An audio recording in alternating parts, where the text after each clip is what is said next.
ಈಗಾಗಲೇ ನಾವು 12 ಅಧ್ಯಾಯಗಳನ್ನ ಮುಗಿಸಿ 13ನೇ ಅಧ್ಯಾಯಕ್ಕೆ ಬಂದಿದ್ದೇವೆ. ಕಳೆದ ಸಾರಿ ನೀವೆಲ್ಲರೂ ಅದರಲ್ಲಿ ಆ 13ನೇ ಅಧ್ಯಾಯದಲ್ಲಿರ್ತಕ್ಕಂತಹ ವಿಶೇಷವಾದಂತಹ ಸಂಗತಿಗಳನ್ನ ನೋಡಿದ್ರಿ. ಯಾವ ರೀತಿಯಾಗಿ ಹೆರೋದನು ಯಾಕೋಬನನ್ನು ಕೊಲಿಸ್ತಾನೆ, ಆಮೇಲೆ ಪೇತ್ರನನ್ನ ಸೆರೆಯೊಳಗೆ ಹಾಕಿಸ್ತಾನೆ. ಆದ್ರೆ ದೇವರು ವಿಶೇಷವಾದ ರೀತಿಯಲ್ಲಿ ಪೇತ್ರನನ್ನ ಹೊರಗೆ ತೆಗೆದುಕೊಂಡು ಬರ್ತಾನೆ ಮತ್ತು ಸಭೆ ಅವನಗೋಸ್ಕರವಾಗಿ ಪ್ರಾರ್ಥಿಸ್ತಿರ್ತದೆ. ಆದ್ರೆ ಯಾವಾಗ ಹೋಗಿ ಆ ಮನೆ ಮುಂದೆ ಹೋಗಿ ಪೇತ್ರ ನಿಲ್ತಾನೆ, ಅವಾಗ ಅವರು ನಂಬುದಿಲ್ಲ.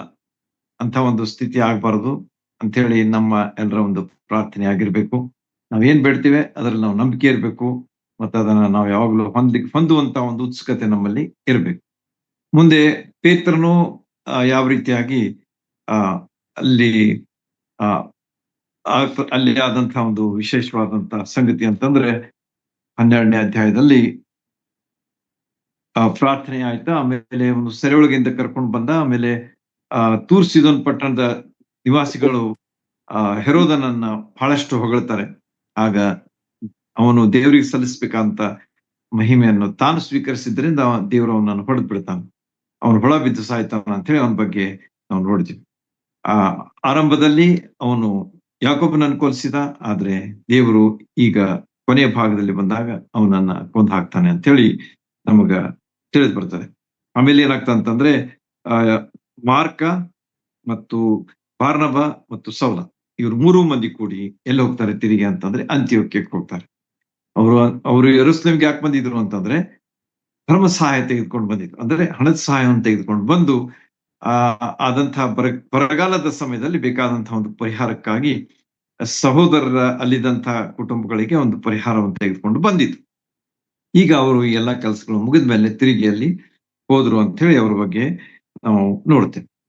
ಹೀಗೆ ನಾವು ಪೌಲನ ವಿಷಯವಾಗಿ 12 ಅಧ್ಯಾಯಗಳಲ್ಲಿ ಬರುವಂತಹ ಅಭ್ಯಾಸದಲ್ಲಿ ಅವನ ಬಗ್ಗೆ ನಾವು ಸಾಕಷ್ಟು ವಿವರಣೆಯನ್ನ ಕಂಡುಕೊಂಡಿದ್ದೇವೆ. ಇನ್ನು ಮುಂದೆ ಅವನ ಸೇವೆ ನಾವು ನೋಡುದಿಲ್ಲ. ಆದ್ರೆ 1-2 ಭಾಗಗಳಲ್ಲಿ ಬರ್ತದೆ. ಅವನು 2 ಪತ್ರಗಳನ್ನು ಸಹ ಬರೆದಿದ್ದಾನೆ. ಆದ್ರೆ ಅವು ಸಭೆಗೆ ಸಂಬಂಧಿಸಿದಂತ ವಿಷಯಗಳಾಗಿರ್ತವೆ ಅಂತ ಹೇಳಿ ನೀವು ನೆನ್ಪಿಟ್ಕೊಳ್ರಿ. 12 ಅಧ್ಯಾಯಗಳಲ್ಲಿ ಪೇತ್ರನ ಸೇವೆ. ಇನ್ನು ಮುಂದೆ ಏನಾಗ್ತದೆ ಅಂತಂದ್ರೆ ಇದು ಪೌಲನ ಸೇವೆ ಆಗ್ತದೆ. ಅದನ್ನ ಇವತ್ತು ನಾವು ಅಭ್ಯಾಸ ಮಾಡ್ಲಿಕ್ಕೆ ಇದ್ದೇವೆ. ನಾವು ಕಳೆದ ಸಾರಿ ಒಬ್ಬ ಸಹೋದರಿಯವರು 12 ಅಧ್ಯಾಯಗಳ ವಿವರಣೆಯನ್ನ ಅಥವಾ ಅದರಲ್ಲಿರ್ತಕ್ಕಂಥ ಅಂಶಗಳನ್ನ ಅವ್ರು ಚೆನ್ನಾಗಿ ಹೇಳಿದ್ರು. ಅದು ಪ್ರತಿಯೊಬ್ಬರು ಅದನ್ನ ನೀವು ತಿಳ್ಕೊಂಡಿರ್ಬೇಕು ಅಂತ ಹೇಳಿ ನನ್ನ ಒಂದು ಆಶೆ. 28 ಅಧ್ಯಾಯಗಳನ್ನ ಮುಗಿಸುವಾಗ you should be able to remember what is in first chapter, what is in 12th chapter, what is in 28th chapter ಎಲ್ಲವುಗಳು ನಿಮ್ಗೆ ಗೊತ್ತಿದ್ರೆ ಅದು ಈ ಅಪೊಸ್ತಲರ ಕೃತ್ಯ ಬಹಳ ನಿಮ್ಗ ಸುಲಭವಾಗಿ ನೆನಪಿಡ್ಲಿಕ್ಕೆ ಆಗ್ತದೆ. ಅದರಲ್ಲಿರ್ತಕ್ಕಂಥ ವಿಷಯಗಳು ಏನು ಸಹ ಎಂಬುದನ್ನ ನೀವು ತಿಳ್ಕೊಳ್ಳಿಕ್ಕೆ ಆಗ್ತದೆ. ನಾವು ಮೊದಲನೇ ಅಧ್ಯಾಯದಲ್ಲಿ ಯಾವ ರೀತಿಯಾಗಿ ಸ್ವಾಮಿ ಪರಲೋಕರಾಮನ ನೋಡಿದೀವಿ.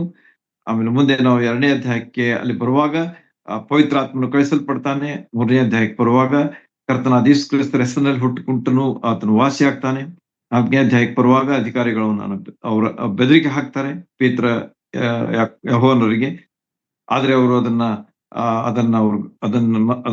ಅದರ ಬಗ್ಗೆ ಅವರು ಯಾವುದೇ ಭಯ ಪಡದೆ ತಮ್ಮ ಸೇವೆಯನ್ನ ಮುಂದುವರಿಸ್ತಾರೆ. 5ನೇ ಅಧ್ಯಾಯಕ್ಕೆ ನಾವು ಬರುವಾಗ ಅನನೀಯ ಸಫೈರಳ ಬಗ್ಗೆ ನೋಡ್ತೀವಿ. ಅವರು ವಂಚನೆ ಮಾಡಿದ್ರು, ದೇವರನ್ನು ವಂಚಿಸಿದ್ರು, ಸಭೆಯನ್ನು ವಂಚಿಸಿದ್ರು ಮತ್ತು ಅಪೊಸ್ತಲರನ್ನು ಸಹ ವಂಚಿಸಿದ್ರು. ಆಗ ಅವರಿಗೆ ಮರಣ ಶಿಕ್ಷೆ ಆಯ್ತು ಅಂತ ಹೇಳಿ ಅವ್ರ ಬಗ್ಗೆ ಗಂಡ ಹೆಂಡತಿಯ ಬಗ್ಗೆ ನೋಡ್ತೀವಿ. 6ನೇ ಅಧ್ಯಾಯಕ್ಕೆ ಬರುವಾಗ ಅಲ್ಲಿ ವಿಧವೆಯರಿಗೆ ಪರಾಂಬರಿಕೆ ಒಂದು ಸಮಸ್ಯೆ ಆಯ್ತು. ಆಗ ಅಪೊಸ್ತಲರು ಒಟ್ಟಾಗಿ ಸೇರಿ ಪ್ರಾರ್ಥಿಸಿ ಒಂದು ನಿರ್ಣಯಕ್ಕೆ ಬರ್ತಾರೆ. ನಾವು ಪ್ರಾರ್ಥನೆ ಸೇವೆ ಮತ್ತು ಸತ್ಯವೇದ ಸೇವೆಯನ್ನ ವಾಕ್ಯದ ಉಪದೇಶವನ್ನ ಮಾಡೋಣ.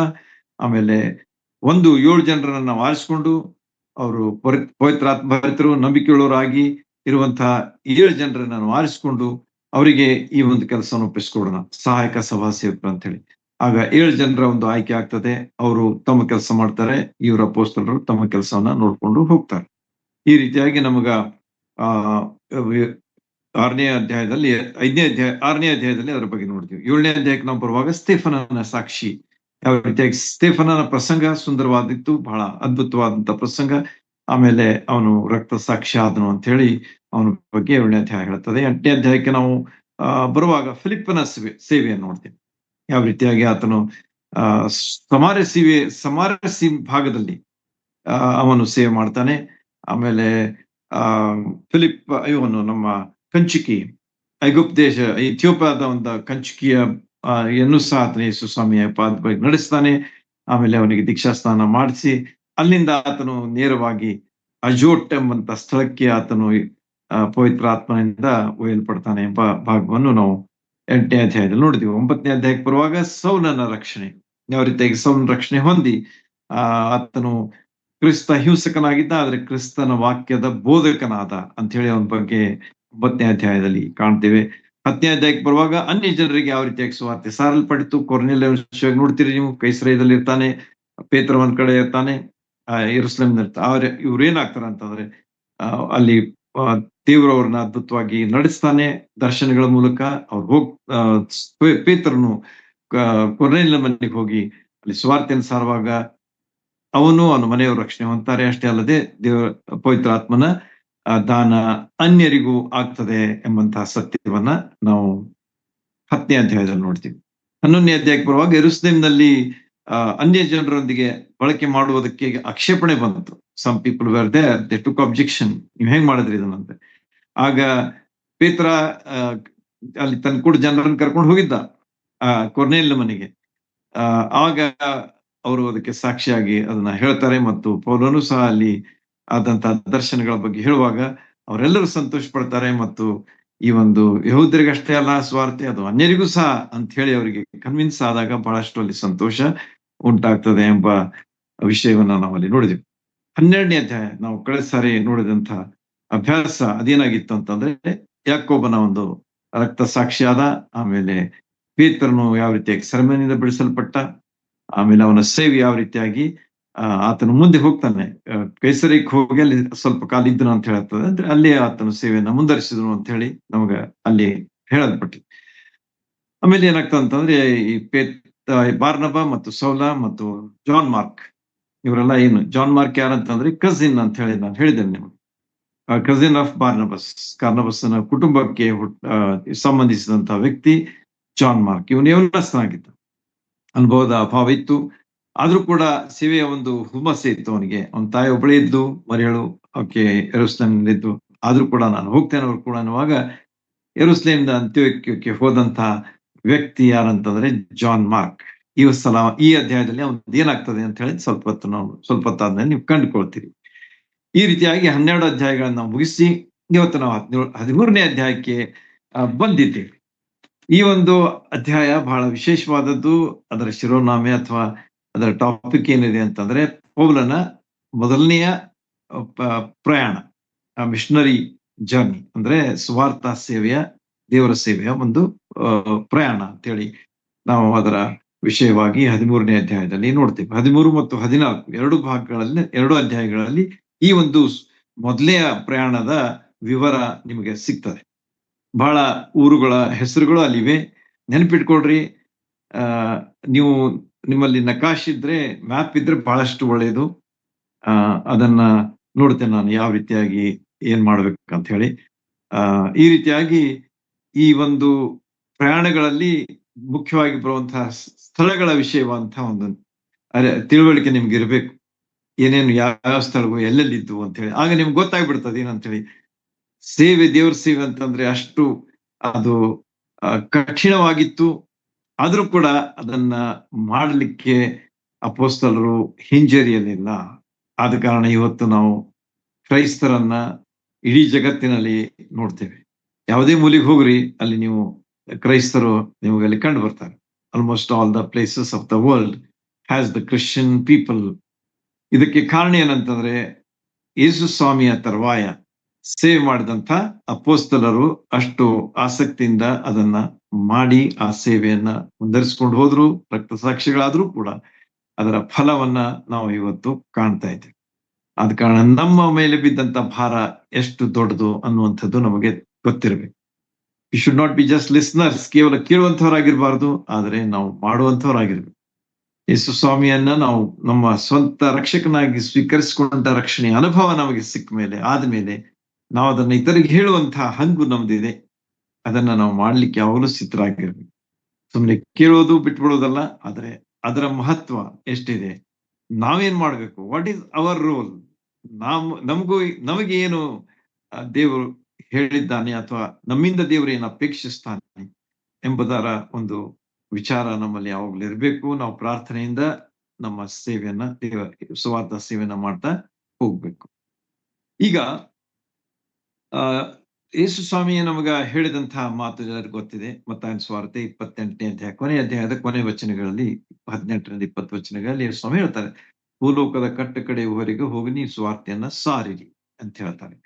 ಅದೇ ರೀತಿಯಾಗಿ ಯೇಸು ಸ್ವಾಮಿ ಹೇಳಿದಂತಹ ಮತ್ತೊಂದು ಸಂದರ್ಭ ಯಾವ್ದಂತಂದ್ರೆ ಅಪೊಸ್ತಲರ ಕೃತ್ಯ ಮೊದಲನೇ ಅಧ್ಯಾಯದಲ್ಲಿ ಯೇಸು ಸ್ವಾಮಿ ತಮ್ಮ ಸೇರಿ ಬಂದಂತ ಎಲ್ಲ ಅಪೊಸ್ತಲರಿಗೆ ಮತ್ತು ಅಲ್ಲಿ ಸೇರಿ ಬಂದಂತ ಎಲ್ಲ ಜನರಿಗೆ ಅವರು ಹೇಳ್ತಾರೆ ಏನಂತ ಹೇಳಿ, ನೀವೇನ್ ಮಾಡ್ಬೇಕು ಅಂತಂದ್ರೆ ಯೂದಾಯ, ಸಮಾರ್ಯ ಮತ್ತು ಭೂಲೋಕದ ಕಟ್ಟ ಕಡೆಯವರೆಗೆ ಹೋಗಿ ನೀವು ಸುವಾರ್ತೆಯನ್ನ ಸಾರಬೇಕು, ಜನರನ್ನು ಶಿಷ್ಯರಾಗಿ ಮಾಡ್ಬೇಕು, ನಾನು ಕಲಿಸಿದ್ದನ್ನು ಅವ್ರು ಕಲಿಸ್ಬೇಕು ಮತ್ತು ಅವರಿಗೆ ದೀಕ್ಷಾಸ್ನಾನ ಮಾಡಿಸ್ಬೇಕು. ಈ ರೀತಿಯಾಗಿ ಯೇಸು ಸ್ವಾಮಿ ಹೇಳಿದ್ದು ನಮ್ಮೆಲ್ಲರಿಗೂ ಗೊತ್ತಿದೆ. ಆದ ಕಾರಣ ಇಲ್ಲಿ ತನಕ 12ನೇ ಅಧ್ಯಾಯ ತನಕ ನಾವು ಏನ್ ನೋಡಿದೀವಿ ಅಂತಂದ್ರೆ ಸೇವೆ ಅದು ಸೀಮಿತವಾಗಿತ್ತು. That was limited to Israel. ನಾನು ಹೇಳಿದೆ, ನಿಮ್ಗೆ ಹೇಳ್ತಿರ್ತೇನೆ, ಮೇಲೆ ರಿವೈಸ್ ಮಾಡ್ತಿರ್ತೇನೆ. 3 ಭಾಗಗಳ ದೇಶ ಇಸ್ರಾಯಲ್. ಉತ್ತರ ಭಾಗದಲ್ಲಿ ನಾವು ನೋಡ್ತೇವೆ ಗಲಿಲಾಯ, ಮಧ್ಯ ಭಾಗದಲ್ಲಿ ಸಮಾರ್ಯ ಮತ್ತು ಕೆಳಗಿನ ಭಾಗದಲ್ಲಿ ಇರುವಂತದ್ದು ಯೂದಾಯ. ಈ ರೀತಿಯಾಗಿ ಯೇಸು ಸ್ವಾಮಿ ಮೊದಲಿಗೆ ಅದರ ಬಗ್ಗೆ ಹೇಳಿದ್ರು, ಏನಂತ ಹೇಳಿ, ಯೂದಾಯ, ಸಮಾರ್ಯ, ಗಲಿಲಾಯ ಇವುಗಳಿಗೆ ನೀವು ಸುವಾರ್ತೆಯನ್ನು ಸಾರ್ರಿ. ಯಾಕಂದ್ರೆ mainly it was for juice. ಯಾಕಂದ್ರೆ ಅಲ್ಲಿರುವಂತವ್ರು ಯಾರಾಗಿದ್ರು ಅಂತಂದ್ರೆ ಯಹೂದ್ಯರಾಗಿದ್ರು. ಅವರಿಗೆ ಫಸ್ಟ್ ರಕ್ಷಣೆಯ ಸ್ವಾರ್ಥ ಹೋಗ್ಲಿ. ಯಾಕಂದ್ರೆ ಅವ್ರು ಯೇಸು ಸ್ವಾಮಿ ನಂಬಿರ್ಲಿಲ್ಲ. ಯೇಸು ಸ್ವಾಮಿ ಅವ್ರ ಮಧ್ಯದಲ್ಲಿ ಇದ್ರೂ ಕೂಡ, ಅವರಲ್ಲಿ ಬೆಳೆದ್ರು ಕೂಡ, ಅವರಲ್ಲಿ ಸೇವೆ ಮಾಡಿದ್ರು ಕೂಡ, ಅವರಲ್ಲಿ ಅದ್ಭುತಗಳನ್ನ ನಡೆಸಿದ್ರು ಕೂಡ ಅವ್ರನ್ನ ನಂಬಿರ್ಲಿಲ್ಲ. ಆದ ಕಾರಣ ಮೊದಲೇ ಒಂದು ಪ್ರಾಶಸ್ತ್ಯ, ಪ್ರಯಾರಿಟಿ ಅಂತ ಹೇಳ್ತೀವಲ್ಲ, ಅದು ಎಲ್ಲಿತ್ತಂತಂದ್ರೆ ಈ ಒಂದು ಇಸ್ರಾಯೇಲ್ ದೇಶದ ಯಹೂದ್ಯರಿಗೆ ಅದು ಮೊದಲಿಗೆ ಹೇಳಲಾಗಿತ್ತು. ಆಮೇಲೆ ಅದೇನಾಗ್ತದೆ ಅಂತಂದ್ರೆ ಇಟ್ ಸ್ಪ್ರೆಡ್ಸ್ ಅಕ್ರಾಸ್. ಆಮೇಲೆ ಭೂಲೋಕದ ಕಟ್ಟ ಕಡೆಯವರೆಗೆ ಹೋಗಿ ನೀವು ಸ್ವಾರ್ಥೆಯನ್ನು ಸಾರಬೇಕು ಎಂಬುದಾಗಿ ಸ್ವಾಮಿ ಹೇಳಿದ್ದು ಅಲ್ಲಿ ನಮಗ ಕಂಡು ಬರ್ತದೆ. ಈ ರೀತಿಯಾಗಿ ಇವತ್ತಿನಿಂದ ಅಂದ್ರೆ ಈ ಅಭ್ಯಾಸದಿಂದ ಮುಂದೆ ಬರುವಂತದ್ದು ಏನಾಗಿದೆ ಅಂತಂದ್ರೆ ಭೂಲೋಕದ ಕಟ್ಟ ಕಡೆಯವರೆಗೆ ಹೋಗಿ ಸ್ವಾರ್ಥೆಯನ್ನು ಸಾರುವಂತಹ ಒಂದು ದೃಶ್ಯ. ನೆನಪಿಟ್ಕೊಳ್ರಿ, 2 ಸೀನ್ಸ್ ಇರ್ತವೆ. ಮೊದಲನೇದ್ದು the scene of Israel, second the scene of all through the world, throughout the world. ಅದು ಈಗ ನಮ್ಮ ಕಣ್ಣ ಮುಂದೆ ಬರ್ತಕ್ಕಂಥ ಸೆಕೆಂಡ್ ಸೀನ್, 2ನೇ ದೃಶ್ಯ. ಓಕೆ, 2ನೇ ದೃಶ್ಯದಲ್ಲಿ ಏನೇನಾಗ್ತದೆ ಎಂಬುದನ್ನ ನಾವು ಈಗಾಗಲೇ ಓದಿದಂತ ಮೊದಲನೇ ಭಾಗದಲ್ಲಿ ನಾವು ನೋಡಿದೆವು. ಸಹೋದರಿ ಓದಿದ್ದಾರೆ. ಅದರಲ್ಲಿ ಅಲ್ಲಿ ಏನು ನಾವು ಆ ಒಂದು ಅಂತ್ಯೋಕ್ಯ ಸಭೆ, ಅದು ಬಹಳ ಮುಖ್ಯವಾದಂತಹ ಒಂದು ಸಭೆ ಆಗಿತ್ತು. ಯಾಕಂದ್ರೆ ಅಲ್ಲಿ ಕ್ರೈಸ್ತರೆಂಬ ಮೊದಲೇದಾಗಿ ಹೆಸರು ಬಂತು. ಕ್ರೈಸ್ತರಂತಂದ್ರೆ ಕ್ರಿಸ್ತನಿಗೆ ಸೇರಿದವರು, ಸಂಬಂಧಿಸಿದವರು ಎಂಬುದನ್ನು ನಾವು ಅಭ್ಯಾಸ ಮಾಡಿದ್ದೇವೆ. ಮತ್ತು ಈ ರೀತಿಯಾಗಿ ಅಂತ್ಯೋಕ್ಯ ಸಭೆಯಲ್ಲಿ ಕೆಲವು ಗಿಫ್ಟೆಡ್ ಪೀಪಲ್ ವೇರ್ ದೇರ್. ಅಲ್ಲಿ ನಾವು ನೋಡ್ತೇವೆ ಸಿಮೋನ ನಿಗರ್ನೆಂಬಂತ ಬಾರ್ನಬ, ಸಿಮೋನ ಕುರೇನದ ಲೂಕ್ಯ, ಆಮೇಲೆ ಉಪರಾಜನ ಹೆರೋದನ ತಮ್ಮ ಮನೆಯನ ಸೌಲ. ಇವರೆಲ್ಲ ಏನಾಗಿದ್ರು ಅಂತಂದ್ರೆ ಇವರಿಗೆ gift of prophecy was there at that time. ಆಗಿನ ಕಾಲದಲ್ಲಿ ಅದರ ಅವಶ್ಯಕತೆ ಇತ್ತು. ಆದ ಕಾರಣ ಅವರು ಅದನ್ನ ಮಾಡಿದ್ರು. ಎಷ್ಟೋ ಜನರು ಏನ್ ಹೇಳ್ತಾರೆ, ಈಗಲೂ ನಮ್ಗ ಪ್ರವಾದನೆ ವರ ಇದೆ, ನಾವು ಪ್ರವಾದನೆ ಮಾಡ್ತೇವೆ ಅಂತ ಹೇಳಿ ಎಷ್ಟೋ ಸಲ ಹೇಳ್ತಾರೆ. That is not in the word of god. ಅವ್ರು ಹೇಳಿದ್ರು ಅದನ್ನ ಹೆಂಗ್ ನಂಬಲಿಕ್ಕೆ ಆಗ್ತದೆ? ಯಾಕಂದ್ರೆ ನಾನು ಹೇಳಿದ್ರೆ ಅದನ್ನ ನೀವು ನಂಬೇಡ್ರಿ, ಆದ್ರೆ ದೇವ್ರ ವಾಕ್ಯ ಏನ್ ಹೇಳ್ತದೆ ಅದನ್ನ ನಂಬ್ರಿ. ಆದ ಕಾರಣ ನಾನು ಯಾವಾಗ್ಲೂ ನಿಮ್ಗೆ ದೇವ್ರ ವಾಕ್ಯದ ಆಧಾರದಿಂದಲೇ ಹೇಳ್ತಿರ್ತೇನೆ. ಆದ ಕಾರಣ ನಾನು ಏನು ಬೇಕಂದ್ರೆ ನಾನು ನಿಮ್ಗೆ ರೆಫರೆನ್ಸ್ ದೇವ್ರ ವಾಕ್ಯದಿಂದನೇ ಕೊಡೋಣ. ಯಾಕಂದ್ರೆ ಅದು ದೇವ್ರ ವಾಕ್ಯ, ದೇವ್ರು ಬರೆಸಿದಂಥದ್ದು, ಅದು ದೇವರ ಒಂದು ನಮಗೆ ಕೊಟ್ಟಂತಹ ಒಂದು ಮಾರ್ಗದರ್ಶಿ, ಗೈಡ್ ಅಂತ ಹೇಳಿ ನಾವು ನೋಡಬಹುದು, ಅಥವಾ ಟೆಕ್ಸ್ಟ್ ಬುಕ್ ಅಂತ ಹೇಳಿ ನಾನು ಎಷ್ಟೋ ಸಲ ಹೇಳ್ತಿರ್ತೇನೆ. ಆದ ಕಾರಣ we have to always go to the word of God. ನಾನು ಪ್ರವಾದಿ ಅಂತ ಹೇಳಿ ಯಾರಾದ್ರೂ ಹೇಳಿದ್ರೆ ಅದನ್ನ ನೀವು ನಂಬೇಡ. ಅದಕ್ಕೆ ಯಾಕಂದ್ರೆ ದೇವ್ರ ವಾಕ್ಯದಲ್ಲೇ ಹಾಗೆ ಆಧಾರ ಇಲ್ಲ. ಆಗಿನ ಕಾಲದಲ್ಲಿ ಇತ್ತು, ಅವಶ್ಯಕತೆ ಇತ್ತು, ಅವಾಗ ದೇವರು ಅದನ್ನ ಕೊಟ್ಟಿದ್ದ. ಆಮೇಲೆ ಅದರ ಅವಶ್ಯಕತೆ ಮುಗಿಯಿತು. ಅದರ ಮೇಲೆ ಅದರ ಅವಶ್ಯಕತೆ ಇಲ್ಲ. ಯಾಕಂದ್ರೆ ಪ್ರವಾದನೆ ಬರೆದಿದ್ದು ಅದರ ಪ್ರಕಾರ ಎಲ್ಲ ಆಯ್ತು, fulfilled in the life of Lord Jesus Christ and other things also. Of course, there are some things to be fulfilled about the second coming of the Lord Jesus Christ. ಸ್ವಾಮಿ ಅವರ 2ನೇ ಬರೋಣ ಮತ್ತು ಮುಂದೆ ಆಗ್ತಕ್ಕಂಥ ವಿಷಯಗಳು, ಪ್ರಕಟಣೆಯಲ್ಲಿ ಬರ್ತಕ್ಕಂಥ ವಿಷಯಗಳು, ಅವೆಲ್ಲ ನೆರವೇರ್ಲಿಕ್ಕೆ ಇವೆ, ನಿಜ. ಅದಕ್ಕೆ ಇನ್ನೂ ಹೆಚ್ಚಿನ ಅವಶ್ಯಕತೆ ಇಲ್ಲ. Those are all written ಅವು ಪ್ರಕಟಣೆಯಲ್ಲಿ ಬರೆಯಲ್ಪಟ್ಟಿವೆ ಮತ್ತು ಸತ್ಯವೇದಕ್ಕೂ ಬರೆಯಲ್ಪಟ್ಟಿವೆ. ಆದ್ರೆ ಅವು ಆಗ್ತಾ ಹೋಗ್ತವೆ, ಯಾಕಂದ್ರೆ ಅವು ಇನ್ನೂ ಆಗಿಲ್ಲ ಅಂತ ಹೇಳಿ. ಆದ ಕಾರಣ ಇನ್ನು ಮುಂದೆ ಅದಕ್ಕೆ ಹೆಚ್ಚಿಂದ ಏನೋ ಅವಶ್ಯಕತೆ ಇಲ್ಲ. ಇಲ್ಲಿ ಅವರಿಗೆ ಆ ಒಂದು ವರ ಇತ್ತು ಆಗಿನ ಕಾಲದಲ್ಲಿ, ಆದಿ ಸಭೆಯಲ್ಲಿ. ಅದನ್ನ ಅವರು ಅದನ್ನ ದೇವರ ಮಹಿಮೆಗಾಗಿ ಉಪಯೋಗಿಸ್ಕೊಳ್ತಾ ಇದ್ರು. ಅದು ಕೂಡ ಇಲ್ಲಿ ಏನ್ ಹೇಳ್ದ ನೋಡ್ರಿ, ಪವಿತ್ರಾತ್ಮನು ಅಂತ ಹೇಳ್ತಾನೆ. ಅವ್ರು ಹೇಳಲಿಲ್ಲ ಅದನ್ನ, ಪವಿತ್ರಾತ್ಮನು ಅವ್ರ ಮೂಲಕವಾಗಿ ಹೇಳಿದನಂತದೆ. That is very important. ಯಾಕಂದ್ರೆ ದೇವರು ತನ್ನ ಆ ತ್ರೇಕ ದೇವರಾದಂತ ತಂದೆ, ಮಗ, ಪರಿಶುದ್ಧಾತ್ಮರು ಯಾವ ರೀತಿಯಾಗಿ ತಮ್ಮ ಕೆಲಸ ಮಾಡ್ತಿರ್ತಾರೆ ಎಂಬುದನ್ನ ಹೇಳ್ತಿರ್ತೇನೆ ಮೇಲೆ ಮೇಲೆ. ಇಲ್ಲಿ ಪವಿತ್ರಾತ್ಮನು ಆ ಕೆಲಸವನ್ನ ಮಾಡ್ತಾ ಇದ್ದಾನೆ. ಅವನೇನ್ ಹೇಳ್ತಾನೆ ನೋಡ್ರಿ, ಪವಿತ್ರಾತ್ಮನು ನಾನು ಬಾರ್ನಬ ಸೌಲರನ್ನು ಕರೆದ ಕೆಲಸಕ್ಕಾಗಿ ಅವರನ್ನ ಪ್ರತ್ಯೇಕಿಸಿರಿ ಎಂಬುದಾಗಿ ಅಲ್ಲಿ ಸ್ಪಷ್ಟವಾಗಿ ಅವರಿಗೆ ಒಂದು ಇನ್ಸ್ಟ್ರಕ್ಷನ್ಸ್ ಕೊಡ್ತಾನೆ, ಅಥವಾ ಗೈಡೆನ್ಸ್ ಕೊಡ್ತಾನೆ, ಅಥವಾ ಆರ್ಡರ್ ಕೊಡ್ತಾನೆ. Command is given there. ಅವ್ರನ್ನ ಪ್ರತ್ಯೇಕಿಸ್ರಿ ಅಂತಂದ್ರೆ ಜಸ್ಟ್ ಸೆಂಡ್ ದೆಮ್ ಆಫ್, ನೀವು ಅವ್ರನ್ನ ಕಳಿಸ್ರಿ, ಅವರು ಹೋಗಿ ಸೇವ್ ಮಾಡ್ಲಿ ಎನ್ನುವಂತ ಒಂದು ವಿಚಾರವನ್ನ ಅಥವಾ ಒಂದು ಆಜ್ಞೆಯನ್ನ ಅಲ್ಲಿ ಪವಿತ್ರಾತ್ಮನು ಪೌಲ ಮತ್ತು ಬಾರ್ನಬರಿಗೆ ಕೊಡ್ತಾನೆ. ಅವ್ರು ಕೂಡ ಇದ್ದಂತಹ ಮೂರನೆಯ ವ್ಯಕ್ತಿ ಯಾರಂತಂದ್ರೆ ಜಾನ್ ಮಾರ್ಕ್ ಅಂತೇಳಿ. ಈಗ ಪೌಲನ ಬಗ್ಗೆ ನಾವು ಪ್ರತ್ಯೇಕಿಸಲ್ಪಡುವಂಥದ್ರ ವಿಚಾರವನ್ನ ಅವನ ಬಗ್ಗೆ 3 ಸಲ ಸತ್ಯವೇದದಲ್ಲಿ ನಾವು ಅಲ್ಲಿ ಕಾಣ್ತೇವೆ. ಮೊದಲನೇದಾಗಿ ನಮಗ ಗಲಾತ್ಯದಲ್ಲಿ ಬರೆದಂತಹ ಮೊದಲೇ ಅಧ್ಯಾಯ 15ನೇ ವಚನ ನೋಟ್ ಮಾಡ್ಕೊಳ್ರಿ. ಓದಿದ್ರ ಸಮಯ ಆಗ್ತದೆ ಅಂತ ಹೇಳಿ ನಾನು ಜಸ್ಟ್ ಹೇಳ್ತೇನೆ, ನೆನ್ಪಿಟ್ಕೊಳ್ರಿ, ವೆರಿಫೈ ಇಟ್. ಆಮೇಲೆ ಬಿ ಬೆರಿಯನ್ ಬಿಲೀವರ್ಸ್ ಆಲ್ವೇಸ್, ಬೆರೆಯದ ಕ್ರೈಸ್ತರಾಗಿರ್ರಿ. ನಾನು ಹೇಳಿದೆ ಅಂತ ಹೇಳಿ ಸುಮ್ಮನೆ ಅಲ್ಲ, ಆದ್ರೆ ಸರ್ ಹೇಳಿದ್ದು ಅದ್ರಲ್ಲಿ ಐತೋ ಇಲ್ಲೋ ಅನ್ನುವಂಥದ್ದನ್ನ ನೀವು ಹುಡುಕ್ರಿ. ಅವಾಗ ನಿಮಗೆ ಒಂದು ಎಕ್ಸರ್ಸೈಸ್ ಆಗ್ತದೆ, ಒಂದು ಹೋಮ್ವರ್ಕ್ ಆಗ್ತದೆ, ಆಮೇಲೆ ನಿಮಗೆ ಒಂದು ಅಭ್ಯಾಸ ಆಗ್ತದೆ. You become interested to study God's word. ಅದ ಕಾರಣ ಜಸ್ಟ್ ನೋಟ್ ಮಾಡ್ಕೊಳ್ರಿ ಅಂತ ಹೇಳ್ತಿರ್ತೀನಿ, ಅವಾಗ ನೋಟ್ ಮಾಡ್ಕೊಳ್ರಿ. ಆಮೇಲೆ ನಿಮ್ಮ ಸಮಯ ತೆಗೀರಿ ಸ್ವಲ್ಪ, ಆಮೇಲೆ ದೇವರ ವಾಕ್ಯವನ್ನ ಅಭ್ಯಾಸ ಮಾಡ್ರಿ. ಅದರಿಂದ ನಿಮ್ಗೆ ಖಂಡಿತವಾಗಿ ಆಶೀರ್ವಾದ ಸಿಗ್ತದೆ. I assure you. ದೇವರ ವಾಕ್ಯ ಅಭ್ಯಾಸ ನಾವು ಮಾಡುವಾಗ ಅದರ ಆಶೀರ್ವಾದ ಖಂಡಿತವಾಗಿ ನಿಮಗೆ ಸಿಗ್ತದೆ. ಅದರಲ್ಲಿ ಯಾವ ಸಮಸ್ಯೆನೇ ಇಲ್ಲ. ಅದನ್ನ ನೀವು ಅನುಭವಿಸ್ಬೇಕು. ಅದನ್ನ ನಾನು ಹೇಳಿದ್ರೆ ನಿಮಗೆ ಅದರ ಮಹತ್ವ ಅನಿಸ್ಲಿಕ್ಕಿಲ್ಲ. ಆದ್ರೆ ಯಾವಾಗ ನೀವು ಅನುಭವಿಸ್ತೀರಿ ಅವಾಗ ಅದರ ಒಂದು ಮಹತ್ವ ನಿಮಗೆ ತಿಳಿದು ಬರ್ತದೆ. ಆದ ಕಾರಣ ಕೀರ್ತನೆಗಾರನ ಹೇಳ್ತಾನೆ, 34ನೇ ಅಧ್ಯಾಯ 34ನೇ ಕೀರ್ತನೆ ಹೇಳ್ತಾನೆ, ದೇವರು ಸರ್ವೋತ್ತಮನೆಂಬುದನ್ನ ಅನುಭವದಿಂದ ತಿಳ್ಕೊಳ್ರಿ. Taste and see that the Lord is good ಅಂತ ಹೇಳಿ.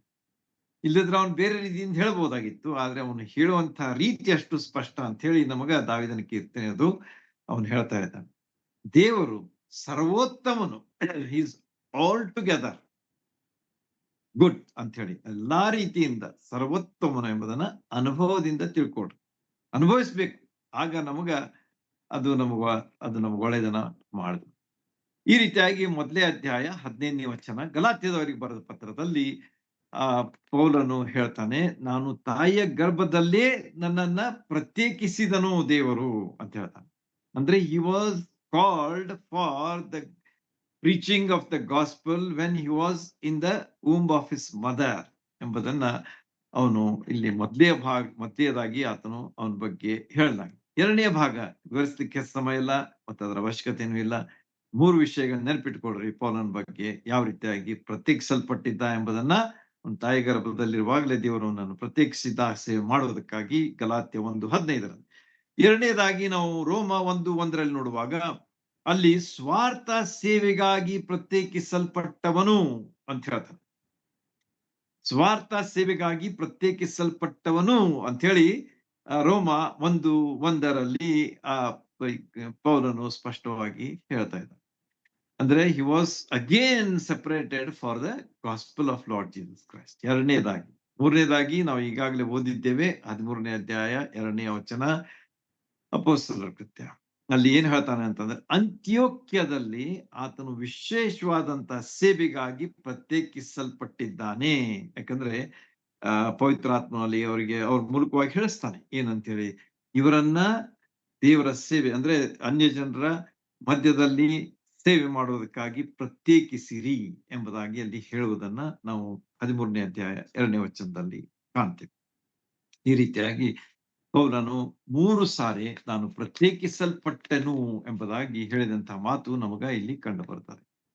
ಆಮೇಲೆ ಆಗೇನಾಯ್ತು ಅಂತಂದ್ರೆ ನೀವು ನೋಡ್ತೀರಿ ಇಲ್ಲಿ 3ನೇ ವಚನದಲ್ಲಿ ಆಗ ಅವರು ಉಪವಾಸವಿದ್ದು ಪ್ರಾರ್ಥನೆ ಮಾಡಿ ಇಬ್ಬರ ಮೇಲೆ ಹಸ್ತಾರ್ಪಣ ಮಾಡಿ ಅವರನ್ನ ಕಳುಹಿಸಿಕೊಟ್ಟರು.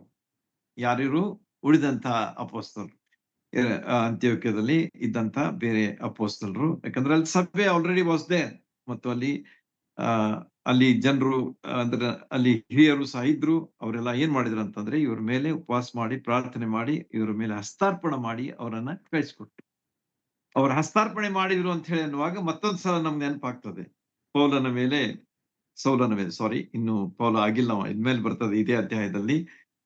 ಆ ಅಲ್ಲಿ ನಾವು 9ನೇ ಅಧ್ಯಾಯದಲ್ಲಿ ನೋಡುವಾಗ ಅನನೀಯನೆಂಬಂತ ದೇವರ ಸೇವಕ ಅವನೇನ್ ಮಾಡ್ತಾನೆ, ದೇವರಿಂದ ಆತನು ಅಂದ್ರೆ ದೇವರ ಒಂದು ದರ್ಶನದಲ್ಲಿ ಅವನಿಗೆ ಹೇಳ್ತಾನೆ, ಹೋಗ್ ನೀನು ನೆಟ್ಟನ ವೇದಿಗೆ ಹೋಗು, ಅಲ್ಲಿ ತಾರ್ಸದ ಸೌಲನ್ನ ನೀನ್ ನೋಡ್ತಿ, ಅವನ ಕಣ್ಣ ಮೇಲೆ ಕೈ ಇಟ್ಟು ನೀನು ಪ್ರಾರ್ಥನೆ ಮಾಡು ಅಂತ ಹೇಳಿ ಹೇಳುವಾಗ ಅವನ ಕಣ್ಣು ಬರ್ತದೆ. ಅದೇ ರೀತಿಯಾಗಿ ಅವನು ಮೊದ್ಲಿಗೆ ಸ್ವಲ್ಪ ವಾದ ಹಾಕಿದ್ದನ್ನೆಲ್ಲ ಗೊತ್ತದೆ ನಿಮ್ಗೆ. ತಿರುಗಿ ಹೋಗ್ತಾನೆ, ಅವನು ಹೋಗಿ ಅದೇ ರೀತಿಯಾಗಿ ಮಾಡ್ತಾನೆ. ಹಸ್ತವಿಟ್ಟು ಆತನು ಪ್ರಾರ್ಥಿಸುವಾಗ ಅವನ ಕಣ್ಣು ಕಾಣ್ತದೆ ಮತ್ತು ಅವನು ಸೇವೆಗೂ ಸಹ ಸಿದ್ಧನಾಗ್ತಾನೆ. ಈ ರೀತಿಯಾಗಿ ಸೌಲನ ಮೇಲೆ ಹಸ್ತ ಬಿಟ್ಟು ಪ್ರಾರ್ಥಿಸಿದ್ದು ಇದು 2ನೇ ಸಂದರ್ಭ ಅಂತ ಹೇಳಿ ನಮ್ಗ ದೇವರ ವಾಕ್ಯ ಸ್ಪಷ್ಟವಾಗಿ ತಿಳಿಸ್ತದೆ. ಆಮೇಲೆ ಏನಾಯ್ತಂತಂದ್ರೆ ಅವರ ಒಂದು ಪ್ರಯಾಣ ಶುರುವಾಯ್ತು. ದ ಫಸ್ಟ್ ಮಿಷನರಿ ಜರ್ನಿ, ಮೊದಲನೆಯ ಸುವಾರ್ತ ಸೇವೆಯ ಪ್ರಯಾಣದ ಆರಂಭ ಇಲ್ಲಿಂದ ಆಗ್ತದೆ. ಹೀಗೆ ಅವರು ಪವಿತ್ರಾತ್ಮನಿಂದ ಕಳಿಸಿಕೊಂಡವರಾಗಿ ಸೆಲ್ಯೂಕ್ಯಕ್ಕೆ ಬಂದರು ಅಂತ ಹೇಳ್ತಾರೆ. ಸೊ ದ ಫಸ್ಟ್ ಪ್ಲೇಸ್, ನೆನಪಿಟ್ಕೊಡ್ರಿ, ಬರೆದಿಟ್ಕೊಂಡ್ರೆ ಬಹಳ ಒಳ್ಳೆಯದೆ. ಮೊದಲನೆಯ ಸಮುದ್ರ ಸ್ವಾರ್ಥ ಸೇವೆಯಲ್ಲಿ ಮಾಡಿದಂತ ಪ್ರಯಾಣದ ಮೊದಲನೇ ಸ್ಥಳ ಯಾವ್ದಂತಂದ್ರೆ ಸೆಲ್ಯೂಕ್ಯ. ಇದು ಅಂತ್ಯೋಕ್ಯದಿಂದ ನೀವು ಲೆಫ್ಟ್ ಸೈಡ್ ಬಂದ್ರೆ ಪ್ರಯಾಣ ಮಾಡಿದ್ರೆ ಅದು ನಿಮಗೆ ಸಿಗ್ತದೆ. ಅದು ಎಷ್ಟು ಅಂತರ ಇದೆ ಅದನ್ನು ನಾನು ಹೇಳ್ತೀನಿ ನಿಮ್ಗೆ. 16 ಮೈಲ್ ಅಂತ್ಯೋಕ್ಯ ಟು ಸೆಲ್ಯೂಕ್ಯ. ಎಷ್ಟು ಅಂತರ ಅಂತಂದ್ರೆ 16 ಮೈಲ್ ಅಂತಂದ್ರೆ ಇಂಟು 1.6 ಮಾಡಿದ್ರೆ ಕಿಲೋಮೀಟರ್ಸ್ ಬರ್ತದೆ. 25.6 ಕಿಲೋಮೀಟರ್ಸ್ ಅಂತರ ಇತ್ತು ಅಂತ ಹೇಳಿ ಅದರ ಬಗ್ಗೆ ನಾವು ಕಾಣ್ತೇವೆ. ಅಂತ್ಯೋಕ್ಯದಿಂದ ಮೊದಲನೇ ಸ್ಥಳ ಅವರು ಮುಟ್ಟಿದ್ದು ಯಾವ್ದಂತಂದ್ರೆ ಸೆಲ್ಯೂಕ್ಯಕ್ಕೆ ಬಂದರು ಅಂತ ಹೇಳಿ. ಬಂದ ಮೇಲೆ ಅಲ್ಲಿಯೂ ಸಹ ಅವರು ಸೇವೆಯನ್ನ ಪ್ರಾರಂಭಿಸಿದ್ರು. ಅವ್ರ ಪ್ರಯಾಣದ ಗುರಿ ಏನಾಗಿತ್ತು ಅಂತಂದ್ರೆ, first missionary journey, the aim, the purpose are the goal was to preach the gospel. ಸ್ವಾರ್ಥ ಸೇವೆ ಮಾಡುವಂಥದ್ದೇ ಅವರ ಒಂದು ಗುರಿ ಆಗಿತ್ತು. ಆದ ಕಾರಣ ಸೆಲ್ಯೂಕಕ್ಕೆ ಬಂದ ಮೇಲೆ ಅಲ್ಲಿ ಅವರು ಸ್ವಾರ್ಥಿಯನ್ನ ಸಾರಿದ್ರು ಅಂತ ಹೇಳಿ ನಮಗ ತಿಳಿದು ಬರ್ತದೆ. ಆಮೇಲೆ 4ನೇ ವಚನದ 2ನೇ ಭಾಗ, ಅಲ್ಲಿಂದ ಸಮುದ್ರ ಪ್ರಯಾಣವಾಗಿ ಕುಪ್ರ ದ್ವೀಪಕ್ಕೆ ಬಂದರು. Second place of visit was Cyprus. English ನಲ್ಲಿ ಅದಕ್ಕೆ ಸೈಪ್ರಸ್ ಅಂತಾರೆ, ಕನ್ನಡದಲ್ಲಿ ಅದಕ್ಕೆ ಕುಪ್ರ ದ್ವೀಪ ಅಂತ ಹೇಳಿ ಅಲ್ಲಿ ಹೇಳಲಾಗಿದೆ.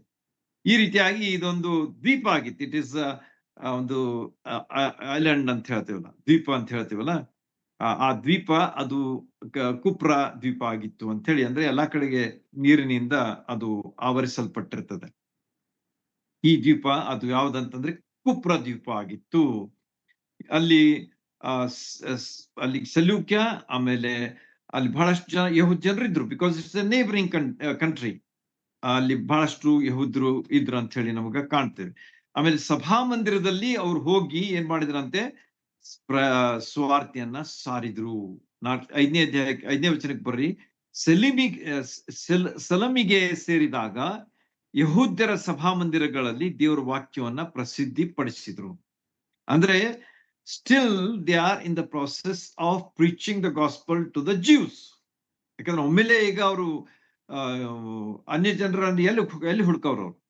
So they are slowly moving away from Jewish community and they will spread across. ಆಮೇಲೆ ಮುಂದೆ ಅವರು ಆ ಕಡೆ ಈ ಕಡೆ ಹೋಗಿ ಅಲ್ಲಿ ಅನ್ಯರು ಕೂಡ ಸೇವೆ ಮಾಡುವಂತ ಒಂದು ಅವಕಾಶ ಅವರಿಗೆ ಇತ್ತು. ಆದ ಕಾರಣ ಈಗ ಅವ್ರು ಏನ್ ಮಾಡ್ತಾ ಇದ್ದಾರೆ ಅಂತಂದ್ರೆ, ಆಯಾ ಸ್ಥಳಗಳಲ್ಲಿ ಅಂದ್ರೆ ಸೆಲ್ಯೂಕ್ಯ, ಆಮೇಲೆ ಸೆಲೂಮಿ, ಆಮೇಲೆ ಕುಪ್ರದ್ವೀಪ, ಈ 3 ಸ್ಥಳಗಳಲ್ಲಿ ಅವ್ರು ಹೋಗಿ ಮೊದಲಿಗೆ ಏನ್ ಮಾಡಿದ್ರು, ಸಭಾ ಮಂದಿರಗಳನ್ನು ಹುಡುಕಿದ್ರು. ಸಭಾ ಮಂದಿರಗಳಲ್ಲಿ ಹೋಗಿ ಅವರು ಅಲ್ಲಿದ್ದಂತ ಯಹೂದ್ಯರಿಗೆ ಕರ್ತನಾದ ಯೇಸು ಕ್ರಿಸ್ತನ ಸುವಾರ್ತೆಯನ್ನ ಸಾರಿದ್ರು ಅಂತ ಹೇಳಿ ಅಲ್ಲಿ ನಮಗ ತಿಳಿದು ಬರ್ತದೆ. ಯಹೂದ್ಯರ ಸಭಾಮಂದಿರಗ 5ನೇ ವಚನ ದೇವರ ವಾಕ್ಯವನ್ನ ಪ್ರಸಿದ್ಧಿಪಡಿಸಿದ್ರು. ಯೋಹಾನನು ಪರಿಚಾರಕನಾಗಿ ಅವರ ಸಂಗಡ ಇದ್ದನು. ಯೋಹಾನನ್ ಅಂತಂದ್ರೆ ಯಾರು ಇವನು? ನಾಟ್ ಸ್ನಾನಿಕನಾದ ಯೋಹಾನ ಆರ್ ಎನಿ ಅದರ್ ಜಾನ್, ಮತ್ತೊಬ್ಬ ಯೋಹಾನ್ ಇದ್ದಾನೆ, ಅವನಲ್ಲ ಯೇಸು ಸ್ವಾಮಿಯ ಶಿಷ್ಯರಲ್ಲಿ. ಬಟ್ ಜಾನ್ ಮಾರ್ಕ್, ಅವನಿಗೆ 2 ಹೆಸರು, ಜಾನ್ ಮಾರ್ಕ್ ಅಂತ ಹೇಳಿ. ಈ ಜಾನ್ ಮಾರ್ಕ್ ಅವ್ರು ಕೂಡ ಇದ್ದ. ಪರಿಚಾರಕ ಅಂತ ಹೇಳ್ತಾರೆ, ಅಂದ್ರೆ ಹಿ ವಾಸ್ ಎ ಕಂಪ್ಯಾನಿಯನ್ ಅಂತ ಹೇಳ್ಬಹುದು. ಅವನು ಜೂನಿಯರ್ ಇದ್ದ ಕಾರಣ ಈ ಸೀನಿಯರ್ ಮಂದಿಗೆ ಅವನು ಸಾಕಷ್ಟು ಉಪಚಾರ ಮಾಡ್ತಾ ಇದ್ದ ಅಂತ ಹೇಳಿ ನಮ್ಗೆ ಕಂಡು ಬರ್ತದೆ. Usually it happens. ಸಣ್ಣವರಿದ್ರೆ ಅವರು ಯೂಶುವಲಿ ದೊಡ್ಡವರಿಗೆ ಸಾಕಷ್ಟು ಇದನ್ನ ಮಾಡ್ತಿರ್ತಾರೆ, ಸೇವ್ ಮಾಡ್ತಿರ್ತಾರೆ. ಆ ರೀತಿಯಾಗಿ ಇಲ್ಲಿ ಜಾನ್ ಮಾರ್ಕ್ ಏನಾಗಿದ್ದ ಅಂತಂದ್ರೆ the third person of the group, and he was with them, and he was also enjoying the ministry and also serving the elderly people in their group. ಮುಂದೆ ಏನಾಗ್ತದೆ ಅಂತಂದ್ರೆ ಅವರು ದ್ವೀಪದಲ್ಲೆಲ್ಲ ಸಂಚಾರ ಮಾಡಿದ್ರು. ನೋಡ್ರಿ ಅವ್ರ ಸೇವ್ ಎಷ್ಟು ಕ್ವಿಕ್ ಅಂಡ್ ಫಾಸ್ಟ್. ಅವರು ಕುಪ್ರ ದ್ವೀಪಕ್ಕೆ ಬಂದ್ ಕೂಡಲೇ ಸುಮ್ಮನೆ ಒಂದ್ ಕಡೆ ಹೋಗ್ಕೊಂಡಿರ್ಕೊಳ್ಳಿಲ್ಲ, ಸೈಟ್ ಸೀಯಿಂಗ್ ಹೋಗ್ಲಿಲ್ಲ. ಅವ್ರು ಏನ್ ಮಾಡಿದ್ರು, immediately they went across the island and they preach the gospel ಅಂತ ಹೇಳಿ ನೋಡ್ತೀವಿ. ಎಲ್ಲಾ ಕಡೆಗೆ ಸಂಚಾರ ಮಾಡಿ ಪಾಪೋಸ್ ಎಂಬ ಊರಿನ ತನಕ ಬಂದ್ರು ಅಂತ ಹೇಳಿ ನಮಗ ಅಲ್ಲಿ ಹೇಳ್ತದೆ. ಪಾಪೋಸ್ ಇಸ್ ಆಲ್ಸೋ ಇನ್ ದ ಕುಪ್ರ ದ್ವೀಪ, ಅಂದ್ರೆ ಸೈಪ್ರಸ್. ಈ ರೀತಿಯಾಗಿ ಅಂತ್ಯೋಕ್ಯದಿಂದ ಲೆಫ್ಟ್ ಸೈಡ್ ಅವ್ರು ಎಲ್ಲಿ ಬರ್ತಾರೆ, ಪಿಸಿದಿಕ್ ಬರ್ತಾರೆ. ಯಾವ್ದಂತಂದ್ರೆ ಅದು ಯಾವ್ದು ಸೆಲ್ಯೂಕಕ್ಕೆ ಬರ್ತಾರೆ, ಸೆಲ್ಯೂಕಕ್ಕೆ ಬಂದ್ಮೇಲೆ ಅದರಿಂದ ಸ್ವಲ್ಪ ಕೆಳಗಡೆ ಬಂದ್ರೆ ಕುಪ್ರ ದ್ವೀಪ ಇದೆ. ಕುಪ್ರ ದ್ವೀಪದ ಅಂತ್ಯ ಭಾಗ ಅಂದ್ರೆ ಎಕ್ಸ್ಟ್ರೀಮ್ ಲೆಫ್ಟ್ ನೀವು ಹೋದ್ರೆ ಅಲ್ಲಿ ಯಾವ್ದಿದೆ ಅಂತಂದ್ರೆ ಪಾಪೋಸ್ ಎಂಬ ದ್ವೀಪದ ಒಂದು ಭಾಗ ಇದೆ. This is the extreme, just like ಈಗ ನಮ್ಮ ದೇಶದ ಎಕ್ಸ್ಟ್ರೀಮ್ ಅಂತಂದ್ರೆ ಇವು ಇದಾವ್ ನೋಡ್ರಿ, ಬಾಂಬೆ ಇದೆ. ಆಮೇಲೆ ಈ ಕಡೆ ಪೂರ್ವಕ್ಕೆ ಬಂದ್ರೆ ನಿಮ್ಗ ಚೆನ್ನೈ ಇದೆ, ವಿಶಾಖಪಟ್ಟಣ ಇದೆ. ಆಮೇಲೆ ಇಲ್ಲಿ ಗೋವಾ, ಪಶ್ಚಿಮಕ್ಕೆ ಬಂದ್ರೆ ಗೋವಾ ಇದೆ.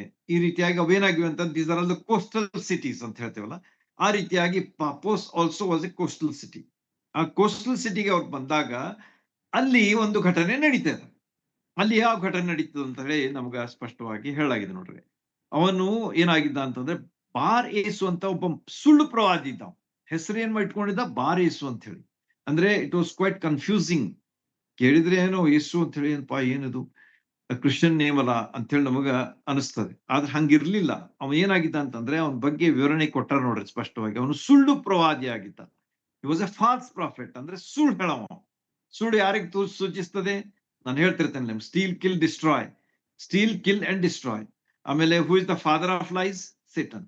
ಸೇಟನ್ ಕೆಲಸ ಮತ್ತು ಸೇಟನ್ ಹೆಸರು ಫಾದರ್ ಆಫ್ ಲೈಸ್ ಅಂತ ಹೇಳಿ. ಅಂದ್ರೆ ಅವನಿಂದಲೇ ಸುಳ್ಳು ಹುಟ್ಟುತ್ತದೆ ಅಂತ ಹೇಳಿ ನೀವು ನೆನ್ಪಿಟ್ಕೊಡ್ರಿ. ಅಂದ್ರೆ ಸುಳ್ಳು ಪ್ರವಾದಿ ಅಂತಂದ್ರೆ 100% ಇವ ಏನಾಗಿದ್ದ ಅಂತಂದ್ರೆ ಸೈತಾನ್ನ ಒಬ್ಬ ಕೈಗೊಂಬೆ ಆಗಿದ್ದ ಅಂತ ಹೇಳ್ತೀವಿ. ಮಂತ್ರವಾದಿಯೂ ಆಗಿದ್ದ. So these are the things which only Satan can do. ಅದನ್ನ ಅವನು ಮಾಡ್ತಾ ಇದ್ದ. ಆಮೇಲೆ ಅವನು ಎಲ್ಲಿದ್ದ ಅಂತಂದ್ರೆ ಅವನು ಏನಾಗಿದ್ದ ಅಂದ್ರೆ ಒಬ್ಬ ಯಹೂದ್ಯನಾಗಿದ್ದ. ಯಹೂದ್ಯರಲ್ಲಿಯೂ ಸಹ ಇಂಥವ್ರು ಇದ್ರು, ಸುಳ್ಳು ಪ್ರವಾದಿಗಳಿದ್ರು, ಮಂತ್ರವಾದಿಗಳು ಸಹ ಇದ್ರು ಅಂತ ಹೇಳಿ ಅವನ ಬಗ್ಗೆ ನೆನ್ಪಿಟ್ಕೊಟ್ರಿ. ಹಿ ವಾಸ್ ಎ ಜ್ಯೂ. ಅವನ ಕೆಲಸ ಏನಿತ್ತು, ಅವನ ಹೆಸರು ಏನಿತ್ತು ನಿಮ್ಗೆ ಗೊತ್ತಾಯ್ತು. ನೆಕ್ಸ್ಟ್ ಏನಾಗ್ತದೆ ಅಂತಂದ್ರೆ ಅವನು ಬುದ್ಧಿವಂತನಾಗಿದ್ದ ಸೆರ್ಗ್ಯ ಪೌಲನೆಂಬ ಅಧಿಪತಿಯ ಹತ್ತಿರದಲ್ಲಿದ್ದ. So he was in the Roman governance ಅಥವಾ ಗವರ್ಮೆಂಟ್ ಅಲ್ಲಿ ಅವನು ಸರ್ಗ ಪೌಲ ಅಂತ ಹೇಳಿ ಒಬ್ಬ ಹೆಸರುಳ್ಳಂತ ಅಧಿಪತಿ. ಅವನಲ್ಲಿ ಅವನು ಕೂಡ ಇದ್ದಂತಹ ವ್ಯಕ್ತಿ ಯಾರಂತಂದ್ರೆ ಇವ ಬಾರ್ ಏಸು ಅಥವಾ ಎಲುಮನ್ ಅಂತ ಹೇಳ್ತೀವಿ. ಮುಂದೆ ಅವನ ಬಗ್ಗೆ ಎಲುಮ ಅಂತ ಹೇಳಿ ನೋಡ್ತೀವಿ.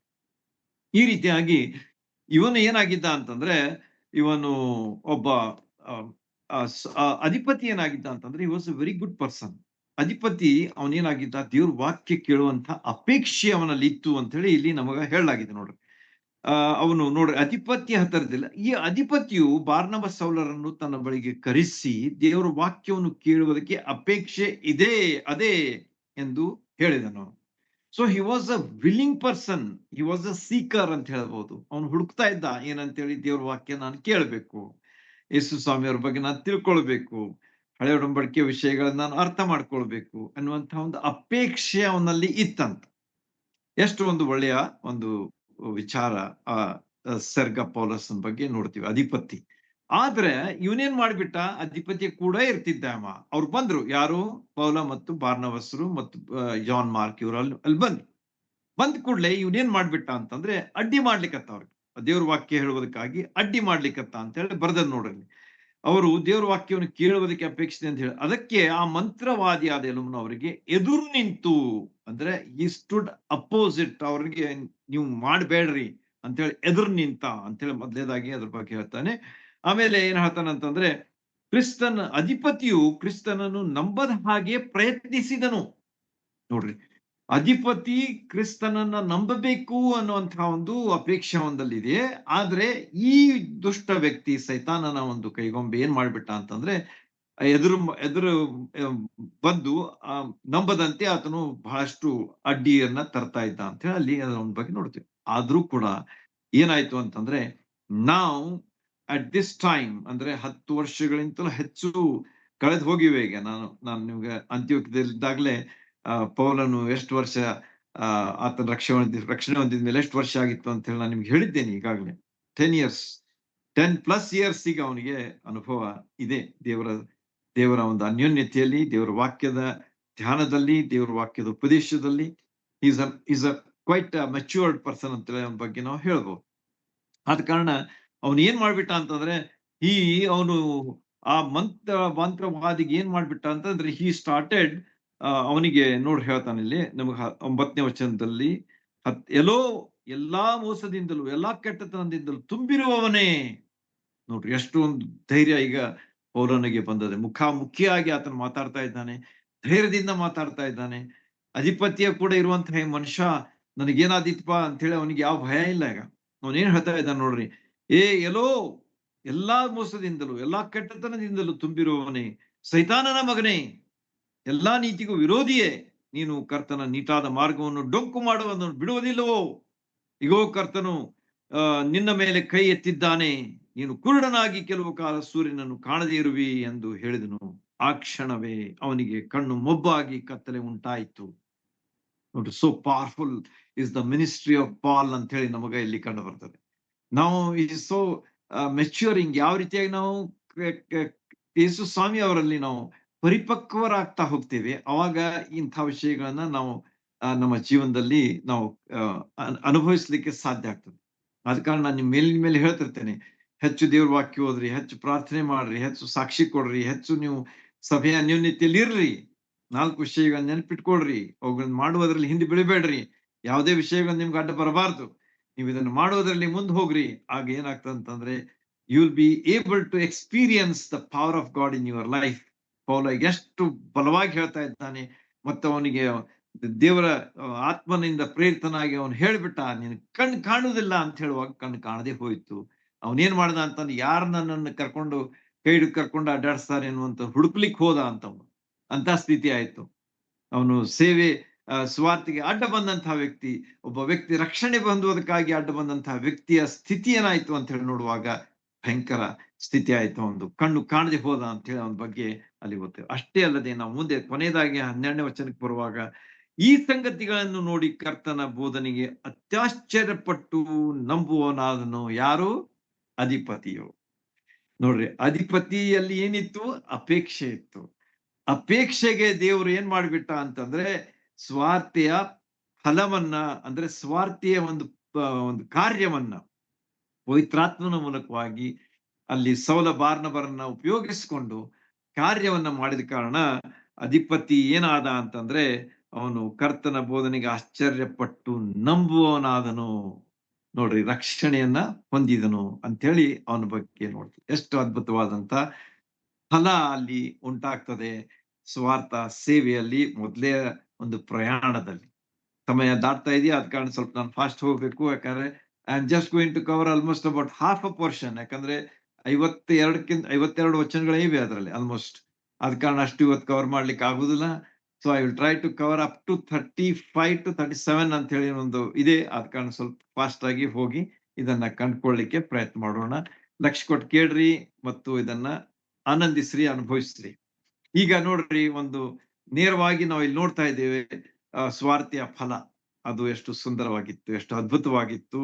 ಅಧಿಪತಿ ರಕ್ಷಣೆ ಹೊಂದಿದನು, ನಂಬಿದನು, ಅತ್ಯಾಶ್ಚರ್ಯಪಟ್ಟನು. ದೇವ್ರ ನಾಮಕ್ಕೆ ಸ್ತೋತ್ರವಾಗ್ಲಿ. ಆಮೇಲೆ ಏನಾಯ್ತು ಅಂತಂದ್ರೆ the next place that they visit, ಈಗಾಗಲೇ ನಾವು ನೋಡಿದೀವಿ ಏನಂತ ಹೇಳಿ, ಅಲ್ಲಿ ಸೆಲ್ಯೂಕಕ್ಕೆ ಬಂದ್ರು, ಆಮೇಲೆ ಕುಪ್ರದ್ವೀಪಕ್ಕೆ ಬಂದ್ರು, ಆಮೇಲೆ ನಾನು ಹೇಳ್ದಲ್ಲ ನಿಮ್ಗೆ ಕೋಸ್ಟಲ್ ಸಿಟಿ ಪಾಪೋಸ್ ಎಂಬುದಲ್ಲಿ ಬಂದಾಗ ಅಲ್ಲಿ ಈ ಒಂದು ಘಟನೆ ನಡೆಯಿತು, ಮತ್ತು ಆ ಘಟನೆಯಲ್ಲಿ ಒಬ್ಬ ರಕ್ಷಣೆ ಹೊಂದಿದ, ಮತ್ತು ಅನೇಕರು ಅಲ್ಲಿ ರಕ್ಷಣೆ ಹೊಂದಿರಬೇಕು. ಆದ್ರೆ ಈ ಒಂದು ವ್ಯಕ್ತಿಯ ಒಂದು ವಿವರಣೆಯಲ್ಲಿ ಕೊಡಲ್ಪಟ್ಟಿದೆ. ಮುಂದೆ ಅವರ ಸೇವೆ ಎಲ್ಲಿ ಮುಂದೆ ಹೋಗ್ತಾರೆ ಅಂತಂದ್ರೆ, ತರುವಾಯ ಪೌಲನು ಅವನ ಜೊತೆಯಲ್ಲಿದ್ದವರು ಪಾಪೋಸೂರನ್ನು ಬಿಟ್ಟರು. ಪಾಪೋಸ್ನಲ್ಲಿ ಅಧಿಪತಿ ರಕ್ಷಣೆ ಹೊಂದಿದ, ಎಲ್ಲ ಒಳ್ಳೇದಾಗಿ ಆಯ್ತು. ಈಗ ನೆಕ್ಸ್ಟ್ ಎಲ್ಲಿ ಹೋಗ್ತಾ ಇದ್ದಾರೆ ಅಂತಂದ್ರೆ, ಅವರು ಪಾಪೋಸೂರನ್ನು ಬಿಟ್ಟು ಸಮುದ್ರ ಪ್ರಯಾಣ ಮಾಡಿ ಪಂಪುಲ್ಯ ಸೀಮೆಗೆ ಸೇರಿದ ಪೆರ್ಗೆಗೆ ಬಂದರು. ಪಂಪುಲ್ಯ ಸೀಮೆ, ಈಗ ನೀವು ಕುಪ್ರ ದ್ವೀಪದಲ್ಲಿ ಇಷ್ಟೆಲ್ಲ ನೋಡಿದ್ರಿ, ಏನಂತ ಹೇಳಿ ಇವೆಲ್ಲ ಹೆಸರುಗಳು, ಪಾಪೋಸ್ ಅವು ಇವೆಲ್ಲ ನೋಡಿದಿರಲ್ಲ. These are all in the Cyprus. ಈಗ ಆ ಸೈಪ್ರಸ್ ಅನ್ನು ಬಿಟ್ಟು ಹೊರಗಡೆ ಹೋದ್ಮೇಲೆ ಪಂಪುಲ್ಯ, ಅಲ್ಲಿ ಮತ್ತೊಂದು ಬರ್ತದೆ, ಯಾವ್ದದು, ಪಂಪುಲ್ಯ ಸೀಮೆ.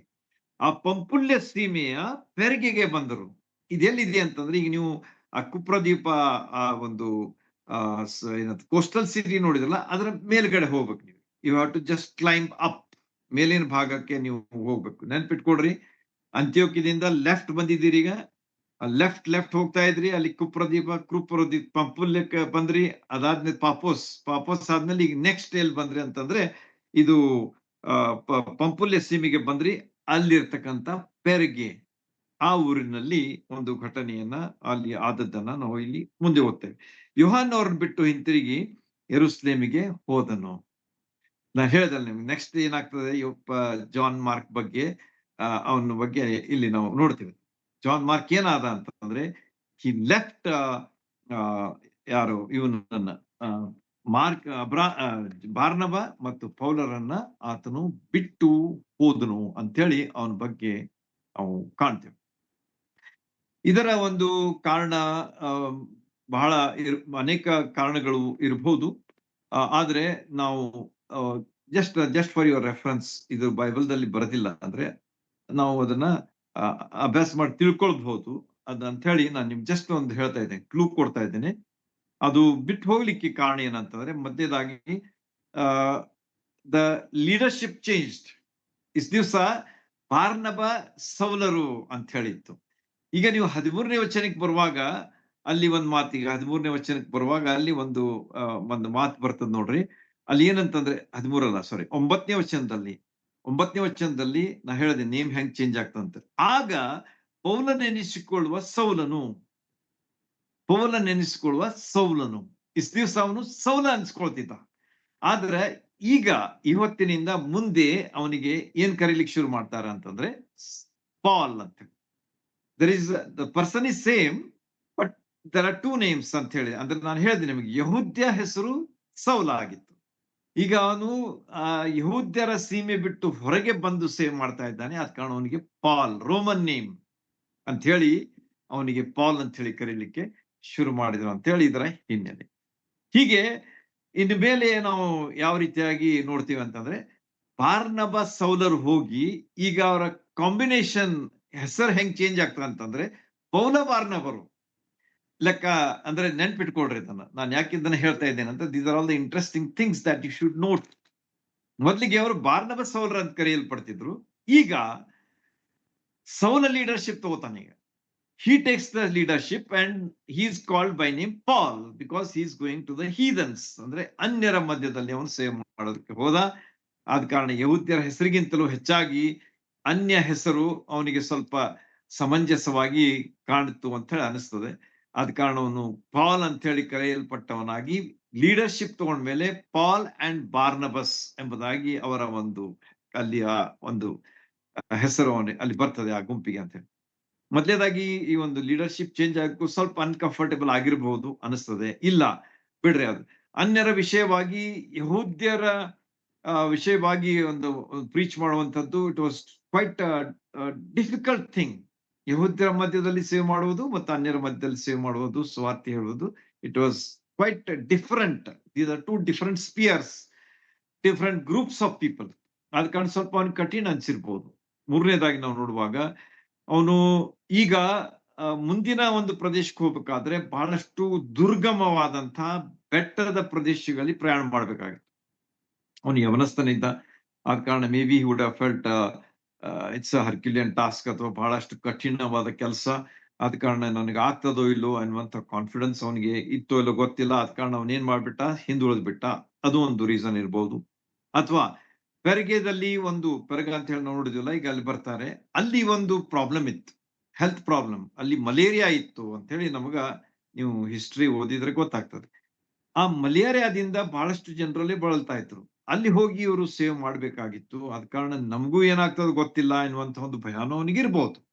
4ನೇ ಒಂದು ಕಾರಣ. 5ನೇ ಒಂದು ಕಾರಣ ಏನಂತಂದ್ರೆ, ತಾಯಿ ನೆನಪಾಗಿರ್ಬೇಕು ಅವನಿಗೆ. Because he was the only son of his mother ಮೇರಿ. ಮರಿಯಳು ಅಂತ ಹೇಳಿ ಒಂದು ತಾಯಿ ಹೆಸರು ಅಂತ ಹೇಳಿ ನಾವು ನೋಡಿದ್ವಲ್ಲ. ಆದ ಕಾರಣ ಆಕೆಯನ್ನು ಬಿಟ್ಟು ಎಲ್ಲಿ ಬಂದಿದ್ದವ, ಯೆರೂಸಲೇಮಿನಲ್ಲಿ ಬಿಟ್ಟು ಬಂದಿದ್ದ. So he would have become homesick. ಅವನಿಗೆ ಒಂದೊಳ ಮನೆ ನೆನಪಾಗಿರ್ಬೇಕು. ಓ, ನಮ್ ತಾಯಿ ಒಬ್ಬಳೇ ಇದ್ದಾಳ, ಹೆಂಗ ಏನು ಅನ್ನುವಂತಹ ವಿಚಾರ ಸಹ ಅವನಿಗೆ ಬಂದಿರಬಹುದು. ಈ ರೀತಿಯಾಗಿ 5 ಕಾರಣಗಳನ್ನ ನಾನು ಜಸ್ಟ್ ಹೇಳಿದ್ದೇನೆ. ಜಸ್ಟ್ ಫಾರ್ ಅವರ್ ಏನಂತಾರೆ, ಗೆಸ್ ಇದು ಅಷ್ಟೇ, ಮತ್ತೇನಿಲ್ಲ. ಆದ ಕಾರಣ ಇದನ್ನ ನೀವು ನೆನ್ಪಿಟ್ಕೊಡ್ರಿ. ಈ ಒಂದು ಕಾರಣದಿಂದ ಅವನು ಆ ಒಂದು ಗುಂಪನ್ನು ಬಿಟ್ಟು ಹೋಗ್ಬಿಟ್ಟ. ಆದರೆ ಅವನ ಬಗ್ಗೆ ಒಂದು ಒಳ್ಳೆ ರಿಪೋರ್ಟ್ ಮುಂದೆ ನೋಡ್ತೇವೆ. ಅದನ್ನ ಈಗ ಬೇಡ, ಸಮಯ ಬಹಳ ಕಡಿಮೆ ಇರುವ ಕಾರಣ ನಾನು ನಿಮಗೆ ಮುಂದಿನ ವಿಷಯ ಕವರ್ ಮಾಡ್ತೇನೆ. ಅವನು ತಿರುಗಿ ಬಂದು ಅವರ ಗುಂಪಿನಲ್ಲಿ ಸೇರ್ಕೊಳ್ತಾನೆ. ಅದನ್ನ ಆಮೇಲೆ ಹೇಳ್ತೇನೆ. ಈಗ ಸದ್ಯಕ್ಕೆ ಅವನು ಟೆಂಪರರಿಯಾಗಿ ಈ ಒಂದು ಸಂದರ್ಭದಲ್ಲಿ ಅವನು ಅವರ ಗುಂಪನ್ನು ಬಿಟ್ಟು ತಿರುಗಿ ಬಂದನು ಯೆರೂಸಲೇಮಿಗೆ ಅಂತ ಹೇಳಿ ಇಷ್ಟು ನೆನಪಿಟ್ಕೊಡ್ರಿ. ಆಮೇಲೆ ಏನಾಯ್ತು ಅಂತಾರೆ, ಪಿಸಿದ್ಯದಲ್ಲಿ ಅಂತ್ಯೋಕ್ಯ ಸಭಾಮಂದಿರ ಇತ್ತು ಅಂತ ಹೇಳಿ ನಮಗೆ ಕಂಡು ಬರ್ತದೆ ನೋಡಿ. ಪಿಸಿದ್ಯ ಸೀಮೆಗೆ ಸೇರಿದ ಅಂತ್ಯೋಕ್ಯಕ್ಕೆ ಬಂದ್ರು. ಅಲ್ಲಿ ಏನಾಯ್ತಂತಂದ್ರೆ, ಸಬ್ಬತ್ ದಿನದಲ್ಲಿ ಅವರು ಸಭಾಮಂದಿರಕ್ಕೆ ಹೋಗಿ ಕೂತ್ಕೊಂಡ್ರು. ಅವ್ರು ಹೇಳಿದಲ್ಲಿ ನಿಮ್ಗೆ, first they used to find out ಸಭಾಮಂದಿರ ಎಲ್ಲ ಐತಿ ಅಂತ ಹೇಳಿ, ಸೆನೆಗಾಗ್ಸ್ ಎಲ್ಲದಾವ್ ಅಂತ ಹೇಳಿ. ಅಲ್ಲಿ ಇತ್ತಂದ್ರೆ ಫಸ್ಟ್ ಅಲ್ಲಿ ಹೋಗ್ತಿದ್ರು. ಯಾಕಂದ್ರೆ that was an easy access for them. ಅಲ್ಲಿ ಹೋಗಿ, ಯಾಕಂದ್ರೆ ಅವ್ರು ಧರ್ಮಶಾಸ್ತ್ರ ಓದ್ತಾ ಇದ್ರು, ಮೋಶೆಯ ಧರ್ಮಶಾಸ್ತ್ರ, ಆಮೇಲೆ ಪ್ರವಾದಿಗಳ ವಾಕ್ಯಗಳನ್ನ ಅವ್ರು ಓದ್ತಾ ಇದ್ರು. ಆದ ಕಾರಣ ಇವರು ಹೋಗಿ ಅಲ್ಲಿ ಪಾಪ್ ಮಾಡ್ಬೇಕು ಅಂತಂದ್ರೆ ಆ ವಿಷಯಗಳನ್ನ ಆಧಾರ ಮಾಡಿಕೊಂಡು ಸ್ವಾರ್ಥಿಯನ್ನ ಹೇಳ್ಬೇಕು ಅಂತ ಹೇಳಿ ಅವರಿಗೆ ಸ್ವಲ್ಪ ಈಸಿ ಆಕ್ಸೆಸ್ ಅಲ್ಲಿ ಇತ್ತು ಅಂತ ಹೇಳಿ ನಮಗ ಕಂಡು ಬರ್ತದೆ. ನೋಡ್ರಿ ಏನಾಗ್ತದೆ, ನಾ ಹೇಳಿದ್ದಲ್ಲಿ ನಿಮ್ಗೆ ಎಷ್ಟು ಸಮಂಜಸ ಆಗಿ ಕಂಡು ಬರ್ತದೆ ನೋಡ್ರಿ. ಆಮೇಲೆ ಅವರು ಸಭಾಮಂದಿರಕ್ಕೆ ಹೋಗಿ ಕೂತ್ಕೊಂಡರು. ಸುಮ್ನೆ ಹೋಗಿ ಕುಂತ್ಕೊಂಡ್ರ ಅವರು. ಆಮೇಲೆ ಏನಾಯ್ತು, ಧರ್ಮಶಾಸ್ತ್ರದ ಪ್ರವಾದಿ ಗ್ರಂಥಗಳ ಪಾರಾಯಣ ಆಯ್ತು, ಓದಿದ್ರ ಅಲ್ಲಿ. ಅವಾಗ ಮುಂದೆ ಏನಾಯ್ತು ಅಂತಂದ್ರೆ, ಸಭಾಮಂದಿರದ ಯಜಮಾನರು, ಸಹೋದರರೇ, ಇವ್ರು ಹೋಗಿ ಕುಂತ್ಕೊಂಡ್ರಲ್ಲ ಅಲ್ಲಿ, ಕೂತ್ಕೊಳ್ಳಿ. ಇವ್ರಿಗೆ ಅವ್ರ ಮಾತು ಕೇಳಿದ್ರು ಅವ್ರು, ಸಹೋದರರೇ ಏನ್ ಮಾಡ್ರಿ, ಜನರಿಗೆ ಹೇಳತಕ್ಕ ಬುದ್ಧಿ ಮಾತೇನಾದರೂ ನಿಮಗಿದ್ದರೆ ಹೇಳಿರಿ ಎಂದು ಅವರಿಗೆ ಹೇಳಿ ಕಳಿಸಿದ್ರು. So they sent a message ಅಂತಂದ್ರೆ, ಈಗ ಸಭೆ ನಡೆದಿತ್ತಲ್ಲ ಈಗ, ಅದ ಕಾರಣ ಅವ್ರನ್ನ ಕರೆದು ಹೇಳುವುದು ಬೇಡ ಅಂತ ಹೇಳಿ ಅವರು ಒಂದು ಮೆಸೇಜ್ ಕಳಿಸಿದ್ರು. ಏನಂತ ಹೇಳಿ, ನಿಮ್ಗೇನಾದ್ರೂ ಹೇಳೋದಿದ್ರೆ, ಬುದ್ಧಿ ಮಾತೇನಾದ್ರೂ ಇದ್ರೆ ಹೇಳ್ರಿ ಅಂತ ಹೇಳಿ ಅವ್ರಿಗೆ ಕಳಿಸಿದ್ರು ಅಂತ. ಆಗ ಪೌಲನು ಎದ್ದು ಕೈ ಸನ್ನೆ ಮಾಡಿ ಹೇಳಿಲಿಕ್ಕೆ ಶುರು ಮಾಡಿದನು. This is how things worked out favourably for them. ನೋಡ್ರಿ, ಎಷ್ಟು ಅದ್ಭುತವಾದ ರೀತಿಯಲ್ಲಿ ಸ್ವಾರ್ಥ ಸೇವೆ ನಡೀತಾ ಇದೆ ಎಂಬುದನ್ನ ನಿಮ್ ಕಣ್ಣು ಮುಂದೆ ಇಟ್ಕೊಂಡಿರಿ. ಅವಾಗ ಅದೇ ಹೇಳಿದ, Acts of the Holy Spirit, ಯಾವ ರೀತಿಯಾಗಿ ಪವಿತ್ರಾತ್ಮನು ತನ್ನ ಕೆಲಸವನ್ನ ಮುಂದರ್ಸಿದನು, ಅದ್ಭುತವಾದ ರೀತಿಯಲ್ಲಿ ಮುಂದರ್ಸಿ. ಒಂದು ವೇಳೆ ಆ ಯಜಮಾನರ ಮನಸ್ಸಿನಲ್ಲಿ ಪವಿತ್ರಾತ್ಮನ ಕೆಲಸ ಮಾಡ್ಲಿಲ್ಲ ಅಂತಂದ್ರೆ, ಅವರು ಪೌಲನಿಗೆ ಬಂದು ಬುದ್ಧಿ ಮಾತು ಹೇಳಂತ ಹೇಳಿಕ್ ಆಗ್ತಿರ್ಲಿಲ್ಲ. It is not possible at all unless the Holy Spirit works in their hearts. ಅವರು ಮನಸ್ಸಿನಲ್ಲಿ ಪವಿತ್ರಾತ್ಮ ಕೆಲಸ ಮಾಡಿದ ಕಾರಣ ಅವರು ಅದನ್ನ ಹೇಳಿ ಕಳಿಸಿದ್ರು. ಮತ್ತು ಪೌಲ ಬಾರ್ನಬರು ಬಂದು ಈ ಸಂದರ್ಭದ ಸದವಕಾಶವನ್ನ ಸದುಪಯೋಗ ಮಾಡಿಕೊಂಡ್ರು ಅಂತೇಳಿ ಅಲ್ಲಿ ನಮಗ ಕಂಡು ಬರ್ತದೆ. ಅಲ್ಲಿ ಅವರು ಮಾಡಿದಂತಹ ಪ್ರಸಂಗ ಅದು ಬಹಳ ವಿಶೇಷವಾದಂತಹ ಒಂದು ಪ್ರಸಂಗ ಆಗಿದೆ. This is the first message of Paul. ಪೌಲನ ಅನೇಕ ಮೆಸೇಜ್ಗಳಿವೆ. At least 3 messages are there. ಅವನು ಯಾವ ರೀತಿಯಾಗಿ ಅದರ ಅವಕಾಶವನ್ನ ಸದುಪಯೋಗ ಮಾಡಿಕೊಳ್ತಾನೆ ಅಂತ ಹೇಳಿ ನಾನು ನಿಮಗೆ ಸ್ವಲ್ಪ ಅದರಲ್ಲಿ ಹೇಳ್ತೇನೆ. ಅವನೇನ್ ಮಾಡ್ದ ಅಂತಂದ್ರೆ, ಹಳೆ ಒಡಂಬಡಿಕೆಯ ಆಧಾರ ತೆಗೆದುಕೊಂಡು ತನ್ನ ಪ್ರಸಂಗವನ್ನ ಅಲ್ಲಿ ಮಾಡ್ತಾನೆ. ಯಾಕಂದ್ರೆ ಆಲ್ರೆಡಿ ಅಲ್ಲಿ ಮೋಶೆಯ ಧರ್ಮಶಾಸ್ತ್ರವನ್ನ ಅವ್ರು ಓದಿದ್ರು, ಪರಣಾತ್ ಪ್ರವಾಹಗಳ ವಾಕ್ಯಗಳನ್ನು ಸಹ ಓದಿದ್ರು, ಪಾರಾಯಣ ಆಗಿತ್ತು. So they had A back ground. ಆದ ಕಾರಣ ಆ ಒಂದು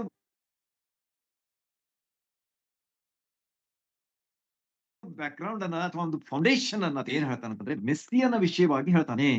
ಮೆಸ್ಸಿಯನದ ಆಗಮನದ ವಿಷಯವಾಗಿ ಆತನು ಇಲ್ಲಿ ಅವ್ರ ಮುಂದೆ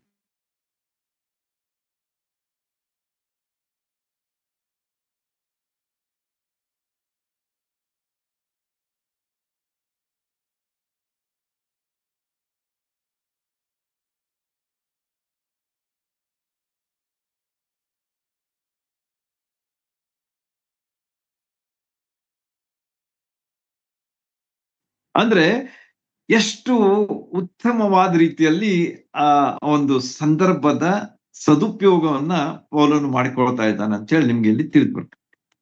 ಹಳೆ ಒಡಂಬಡಿಕೆಯ ವಿಷಯಗಳನ್ನ ತೆಗೆದುಕೊಂಡು ಅಲ್ಲಿ ಬರ್ತಕ್ಕಂಥ ಮೆಸ್ಸಿಯನನ್ನ ಅವ್ರು ಎದುರು ನೋಡ್ತಾ ಇದ್ರು, ಮುನ್ನೋಡ್ತಾ ಇದ್ರು. ಮತ್ತು ಆ ಮೆಸ್ಸಿಯನೇ ಯಾರಂತಂದ್ರೆ ಯೇಸು ಕ್ರಿಸ್ತನು ಅಂತೇಳಿ ಅವರಿಗೆ ಅಲ್ಲಿ ಒಂದು ಪೀಠಿಕೆಯನ್ನು ಹಾಕಿ ತನ್ನ ಒಂದು ಪ್ರಸಂಗವನ್ನ ಅಲ್ಲಿ ಸುಂದರವಾದ ರೀತಿಯಲ್ಲಿ ಮಾಡ್ತಾನೆ. 3 ಭಾಗಗಳನ್ನಾಗಿ ನಾವು ಮಾಡಬಹುದು ಈ ಪ್ರಸಂಗ. 16ರಿಂದ 25 ವಚನಗಳಲ್ಲಿ ನೀವು ನೋಡುವಾಗ ಮೆಸ್ಸಿಯನ ಬರುವಿಕೆಯ ನಿರೀಕ್ಷೆಯ ಬಗ್ಗೆ ಆತನು ಹೇಳ್ತಾನೆ. ಮೆಸ್ಸಿಯನು ಬರುವಂತಹ ನಿರೀಕ್ಷೆ ಯಾವ ರೀತಿಯಾಗಿ ಇತ್ತು ಹಳೆ ಒಡಂಬಡಿಕೆಯಲ್ಲಿ ಎಂಬುದನ್ನ 16ರಿಂದ 25 ವಚನಗಳಲ್ಲಿ ಆತನು ಹೇಳ್ತಾನೆ. ಎರಡನೇದಾಗಿ 26ರಿಂದ 37 ವಚನಗಳಲ್ಲಿ ನೀವು ಬರುವಾಗ ಆ ಮೆಸ್ಸಿಯನನ್ನ ಯಾವ ರೀತಿಯಾಗಿ ತಿರಸ್ಕಾರ ಮಾಡಿದ್ರು, ಕ್ರೂಜಿಗೆ ಹಾಕಿದ್ರು, ಆಮೇಲೆ ದೇವರು ಪುನರುತ್ಥಾನದಿಂದ ಅವನನ್ನ ಎಬ್ಸಿದನು. ಆಮೇಲೆ ಏನಾಗ್ತದೆ ಅಂತಂದ್ರೆ ಅಲ್ಲಿ ಆತನ ಪುನರುತ್ಥಾನ ಇವುಗಳ ವಿಷಯವಾಗಿ ಯೇಸು ಕ್ರಿಸ್ತರ ಬಗ್ಗೆ ಆತನು ಹೇಳುವುದನ್ನ ನಾವು ಎರಡನೇ ಭಾಗದಲ್ಲಿ ನಾವು ಓದ್ತೇವೆ. 3ನೇ ಭಾಗಕ್ಕೆ ಬರುವಾಗ ಅಲ್ಲಿ ಅನ್ವಯಿಸುವಿಕೆ, ಅಪ್ಲಿಕೇಶನ್ ಏನಾಗಿದೆ, ವಾಟ್ ಇಸ್ ದ ಅಪ್ಲಿಕೇಶನ್, ಆಮೇಲೆ what is the request, appeal ಏನು, ಯಾವ ರೀತಿಯಾಗಿ ಒಂದು ಮನವಿ ಅಲ್ಲಿ ಇದೆ ಎಂಬುದನ್ನ 3 ಭಾಗಗಳಾಗಿ ನಾವು ನೋಡ್ಬೋದು. ಅದರಲ್ಲಿ ನಾವು 1 ಮತ್ತು 2 ಭಾಗಗಳನ್ನ ಕ್ಲುಪ್ತವಾಗಿ ನಾನು ನಿಮಗೆ ಹೇಳಲಿಕ್ಕೆ ಮನಸ್ಸು ಮಾಡ್ತೇನೆ. Already the time is almost over. ಆದ ಕಾರಣ ನಾನು ಹೆಚ್ಚು ವಿವರಿಸುವುದಿಲ್ಲ, ಸ್ವಲ್ಪ ಲಕ್ಷ ಕೊಟ್ಟು ಕೇಳ್ರಿ. ಮೊದಲನೇ ಭಾಗದಲ್ಲಿ ಮೆಸ್ಸಿಯನ ಬರುವಿಕೆಯ ನಿರೀಕ್ಷೆ, ಎರಡನೇ ಭಾಗದಲ್ಲಿ ಮೆಸ್ಸಿಯನನ್ನ ಯಾವ ರೀತಿಯಾಗಿ ತಿರಸ್ಕಾರ ಮಾಡಿದ್ರು, ಆಮೇಲೆ ಕ್ರೂಜಿಗೆ ಹಾಕಿದ್ರು. ಆದ್ರೆ ದೇವರು ಯೇಸು ಸ್ವಾಮಿಯವರನ್ನು ತಿರುಗಿ ಸತ್ತವರಿಂದ ಎಬ್ಬಿಸಿದನು ಎಂಬುದಾಗಿ ಆ ಪುನರುತ್ಥಾನದ ವಿಷಯವಾಗಿ ಅಲ್ಲಿ ಆತನು ಎರಡನೇ ಭಾಗದಲ್ಲಿ ಹೇಳ್ತಾನೆ. 38ರಿಂದ 41 ವಚನಗಳನ್ನ ನೀವು ನೋಡುವಾಗ ಅಲ್ಲಿ ಅನ್ವಯಿಸುವಿಕೆ, what is our application of that to in our lives ಅಂತ ಹೇಳ್ತಾನೆ. ಆಮೇಲೆ ರಿಕ್ವೆಸ್ಟ್ ಏನು ಅದನ್ನು ಸಹ ಅಲ್ಲಿ ಓದ್ತೇವೆ. ಇಸ್ರಾಯೇಲ್ರ ಸಮೀಕ್ಷೆ ಇದೆ ಅಲ್ಲಿ ಎಲ್ಲ, ಸೆಲ್ಫ್ ಎಕ್ಸ್ಪ್ಲನೇಟರಿ, ನಾನು ಹೇಳುವುದು ಅವಶ್ಯಕತೆ ಇಲ್ಲ. ಅದು ಜಸ್ಟ್ ನಿಮಗೆ ಅಲ್ಲಿ ಬರೆದದ ಅಂತ ಹೇಳಿ ನಿಮಗೆ ಅದನ್ನು ಜಸ್ಟ್ ಹೇಳ್ತೇನೆ ಅಷ್ಟೇ. ಇಲ್ಲಿ 17ನೇ ವಚನಕ್ಕೆ ಬರುವಾಗ ಯಾವ ರೀತಿಯಾಗಿ ಇಸ್ರಾಯೇಲ್ರು ಗುಲಾಮ್ಗಿರಿಯಲ್ಲಿ ಇದ್ರು, ದಟ್ಸ್ ಎ ನೋನ್ ಫ್ಯಾಕ್ಟ್, ಗೊತ್ತಿದೆ ನಿಮಗೆ. ಅದು ಎಷ್ಟು ವರ್ಷ ಇದ್ರು? 400 years. ನೆನಪಿಟ್ಕೊಡ್ರಿ, ಫಿಗರ್ಸ್ ಆರ್ ವೆರಿ ಇಂಪಾರ್ಟೆಂಟ್. 400 ವರ್ಷಗಳ ಒಂದು ಗುಲಾಮ್ಗಿರಿ. ಆಮೇಲೆ ಅಲ್ಲಿ ಯಾವ ರೀತಿಯಾಗಿ ದೇವರು ಅವರ ಬಗ್ಗೆ ಏನು ಮಾಡದ ಅಂತ ಹೇಳಿ ಹೇಳಿದಂತಹ ಮಾತುಗಳು ಇವೆ. ಅವರನ್ನ ಆರಿಸಿಕೊಂಡನು. He chose them. God chose Israelites. ಏನ್ ಮಾಡ್ದ? ವೃದ್ಧಿಗೆ ತಂದನು. ಆರಿಸಿಕೊಂಡು ಸುಮ್ಮನೆ ಇಟ್ಟು ಬಿಡ್ಲಿಲ್ಲ ಒಂದ್ ಕಡೆ, ಆದ್ರೆ ಅವ್ರನ್ನ ವೃದ್ಧಿಗೆ ತಂದನು ಅಂತ ಹೇಳಿ ಹೇಳ್ತಾರೆ. ಈ ರೀತಿಯಾಗಿ ಐಗುಪ್ತ ದೇಶದ ಹೊರಗೆ ಬಂದ ಮೇಲೆ 40 ವರ್ಷಗಳವರೆಗೆ ಅವರ ಪ್ರಯಾಣ ನಡೆಯಿತು. ಎಲ್ಲಿ? ಅಡವಿಯಲ್ಲಿ. So 400 years of slavery, 40 years of journey through the wilderness. ಒಂದು ಪ್ರಯಾಣ, ಅಡವಿಯ ಪ್ರಯಾಣ 40 ವರ್ಷ. ಆಮೇಲೆ ಏನಾಯ್ತು ಅಂತ ಹೇಳಿ ಬರೀತಾನ. ಅದು ಓದ್ಲಿಕ್ಕೆ ಸಮಯ ಇಲ್ಲದ ಕಾರಣ ನಾನು ಜಸ್ಟ್ ಹೇಳ್ತೇನೆ. ವಚನ 18ಕ್ಕೆ ಬರ್ರಿ. ಪಾಲಿಸ್ತಾನದ 7 ಅರಸರನ್ನ ದೇವರು ಏನ್ ಮಾಡ್ತಾನೆ? ಸೋಲಿಸ್ತಾನೆ. God defeats the 7 kings of Palestine. ಆಮೇಲೆ ಏನಾಗ್ತದೆ ಅಂತಂದ್ರೆ ಕಾನಾನ್ ದೇಶ ಅವರಿಗೆ ಲಭ್ಯ ಆಗ್ತದೆ. So they can go to Canaan ನಾವ್ ಎಂಬುದನ್ನ ಅಲ್ಲಿ ದೇವರು ಇಸ್ರಾಯೇಲ್ರ ಬಗ್ಗೆ ಮಾಡಿದಂಥ ಯೋಜನೆಯನ್ನ ವಿವರಿಸ್ತಾನೆ. ಕಾನಾನ್ ದೇಶವನ್ನ ಭಾಗ ಮಾಡಿ ಅವರಿಗೆ 12 ಕುಲದವರಿಗೆ ಕೊಟ್ಟನು ಎಂಬುದಾಗಿ ಅಲ್ಲಿ ಪೌಲನು ಸುಂದರವಾಗಿ ವಿವರಿಸುವುದನ್ನ ಕಾಣ್ತೇವೆ.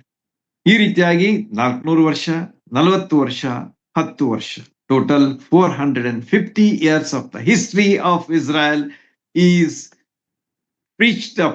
He preached the message of the gospel of Lord Jesus Christ. ಈ ಒಂದು ಹಿನ್ನೆಲೆಯನ್ನು ತೆಗೆದುಕೊಂಡು ಆಮೇಲೆ ಏನ್ ಹೇಳ್ತಾನೆ ನೋಡ್ರಿ, ನಾನು ನಾಯಕನಾಗಿದ್ದೆ, ಮೋಶೆ ನಾಯಕನಾಗಿದ್ದ, ಆಮೇಲೆ ಯೆಹೋಶುವ ನಾಯಕ ಆದ.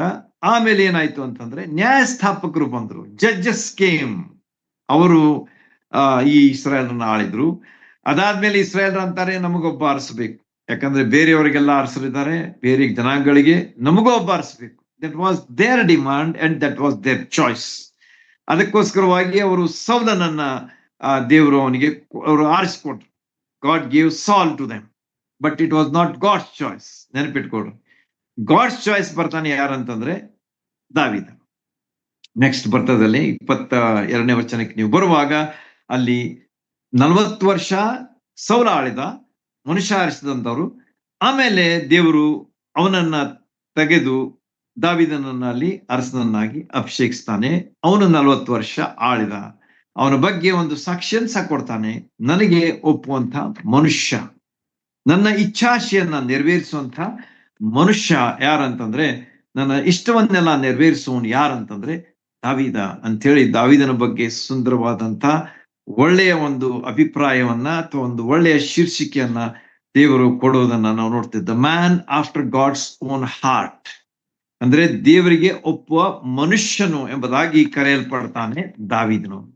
ಆಮೇಲೆ ಇಲ್ಲಿ ಆತನು ನಿಲ್ಲಿಸಿ ಏನು ಒಂದು ಕನ್ಕ್ಲೂಷನ್ ಬರ್ತಾನ ಅಂತಂದ್ರೆ, ಇವನ ಮೂಲಕವಾಗಿ ದಾವೀದನ ಸಂತತಿಯಿಂದ ಮೆಸ್ಸಿಯನು ಬಂದನು ಎಂಬುದಾಗಿ ಅಲ್ಲಿ ಆತನು ಆ ಒಂದು ತನ್ನ ಒಂದು ಪ್ರಸಂಗವನ್ನ ಅಲ್ಲಿ ಆತನು ತಂದು ನಿಲ್ಲಿಸ್ತಾನೆ. ದಾವೀದನ ಸಂತಾನದಿಂದ ಒಬ್ಬ ರಕ್ಷಕನನ್ನು ಕೊಟ್ಟನು. ಆತನ ಯಾರಂತಂದ್ರೆ ಯೇಸು ಕ್ರಿಸ್ತರೇ. ಆ ಯೇಸು ಕ್ರಿಸ್ತರ ಮುಂದೂತನಾಗಿ ಯಾರು ಬರ್ತಾನೆ ಅಂತಂದ್ರೆ ಸ್ನಾನಿಕನಾದ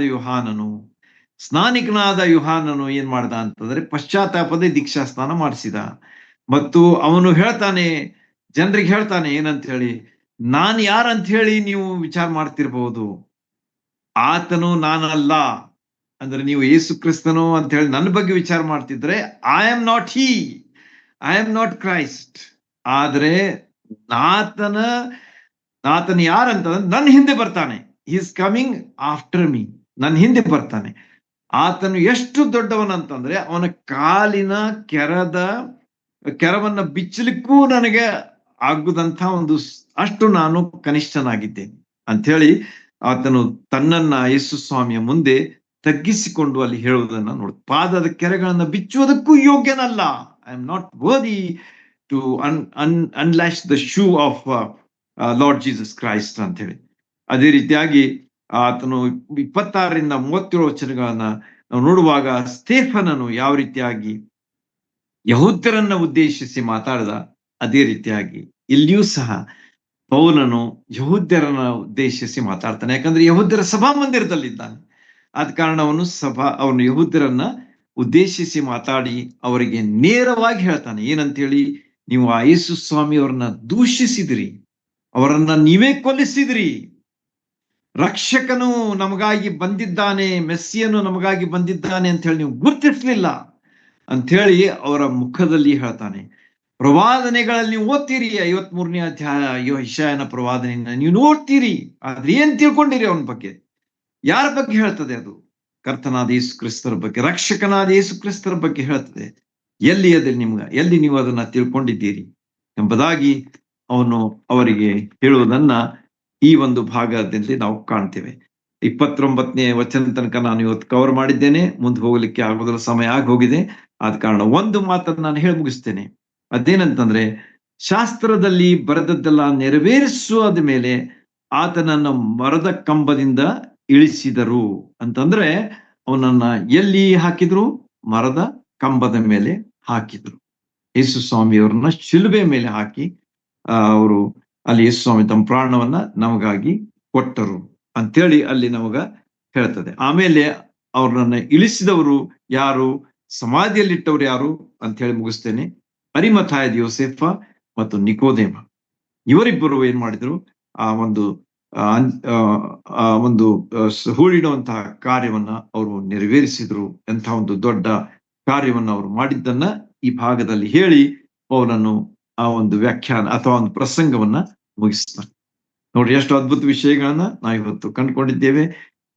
ಪೌಲನ ಮೊದಲೇ ಪ್ರಯಾಣದ ಸ್ಥಳಗಳು ಮತ್ತು ಆತನ ಸೇವೆ, ಆತನ ಸುವಾರ್ತೆ ಸಾರುವಂತದ್ದು ಎಷ್ಟು ವಿಶೇಷವಾಗಿತ್ತು. ಯಾವ ರೀತಿ ಆತ್ಮ ರಕ್ಷಿಸಲ್ಪಟ್ಟು, ಅಧಿಪತಿಯು ಸಹ ರಕ್ಷಿಸಲ್ಪಟ್ಟ, ಆತನು ಅತ್ಯಾಶ್ಚರ್ಯಪಟ್ಟು ನಂಬಿ ಆತನ ದೇವರ ಆಶೀರ್ವಾದಕ್ಕೆ ಪಾತ್ರನಾದ. ಮತ್ತು ಯಹೂದ್ಯರ ಸಭಾ ಮಂದಿರದಲ್ಲಿ ಹೋದಾಗ ಯಾವ ರೀತಿಯಾಗಿ ಅವಕಾಶ ಪವಿತ್ರಾತ್ಮನವರಿಗೆ ಮಾಡಿಕೊಟ್ಟ, ಮತ್ತು ಅಲ್ಲಿಯೂ ಸಹ ಜನರು ನಿಜವಾಗಿಯೂ ಸ್ವಾರ್ಥಿಯನ್ನು ಕೇಳಿದ್ರು. ಮತ್ತು ಅಲ್ಲಿ ಅಲ್ಲಿ ಆಗ್ತಕ್ಕಂಥ ಮುಂದಿನ ಭಾಗದಲ್ಲಿ ಅಲ್ಲಿ ಏನಾಗ್ತದೆ ಅಂತ ಹೇಳಿ ನಾವು ನೋಡೋಣ. ಈ ರೀತಿಯಾಗಿ ನಾವು ಸಹ ಈ ಯೇಸು ಸ್ವಾಮಿಯರ ಸ್ವಾರ್ಥ ಸೇವೆಯನ್ನು ಮನಪೂರ್ವಕವಾಗಿ ಮಾಡಿ ಆತನಿಗೆ ಮಹಿಮೆ ತರೋದಕ್ಕೆ ನಾವೆಲ್ಲರೂ ಪ್ರಯತ್ನ ಮಾಡೋಣ. ಆಶೀರ್ವಾದ ಪಡ್ಕೊಳ್ಳೋದಕ್ಕೆ ನಾವು ಯಾವಾಗಲೂ ಪ್ರಯತ್ನ ಮಾಡೋಣ. ದೇವ್ರು ಹೀಗೆ ಮಾಡ್ಲಿಕ್ಕೆ ನಮ್ಮೆಲ್ಲರಿಗೆ ಸಹಾಯ ಮಾಡ್ಲಿ. ದೇವ್ರ ನಾಮಕ್ಕೆ ಸ್ತೋತ್ರ.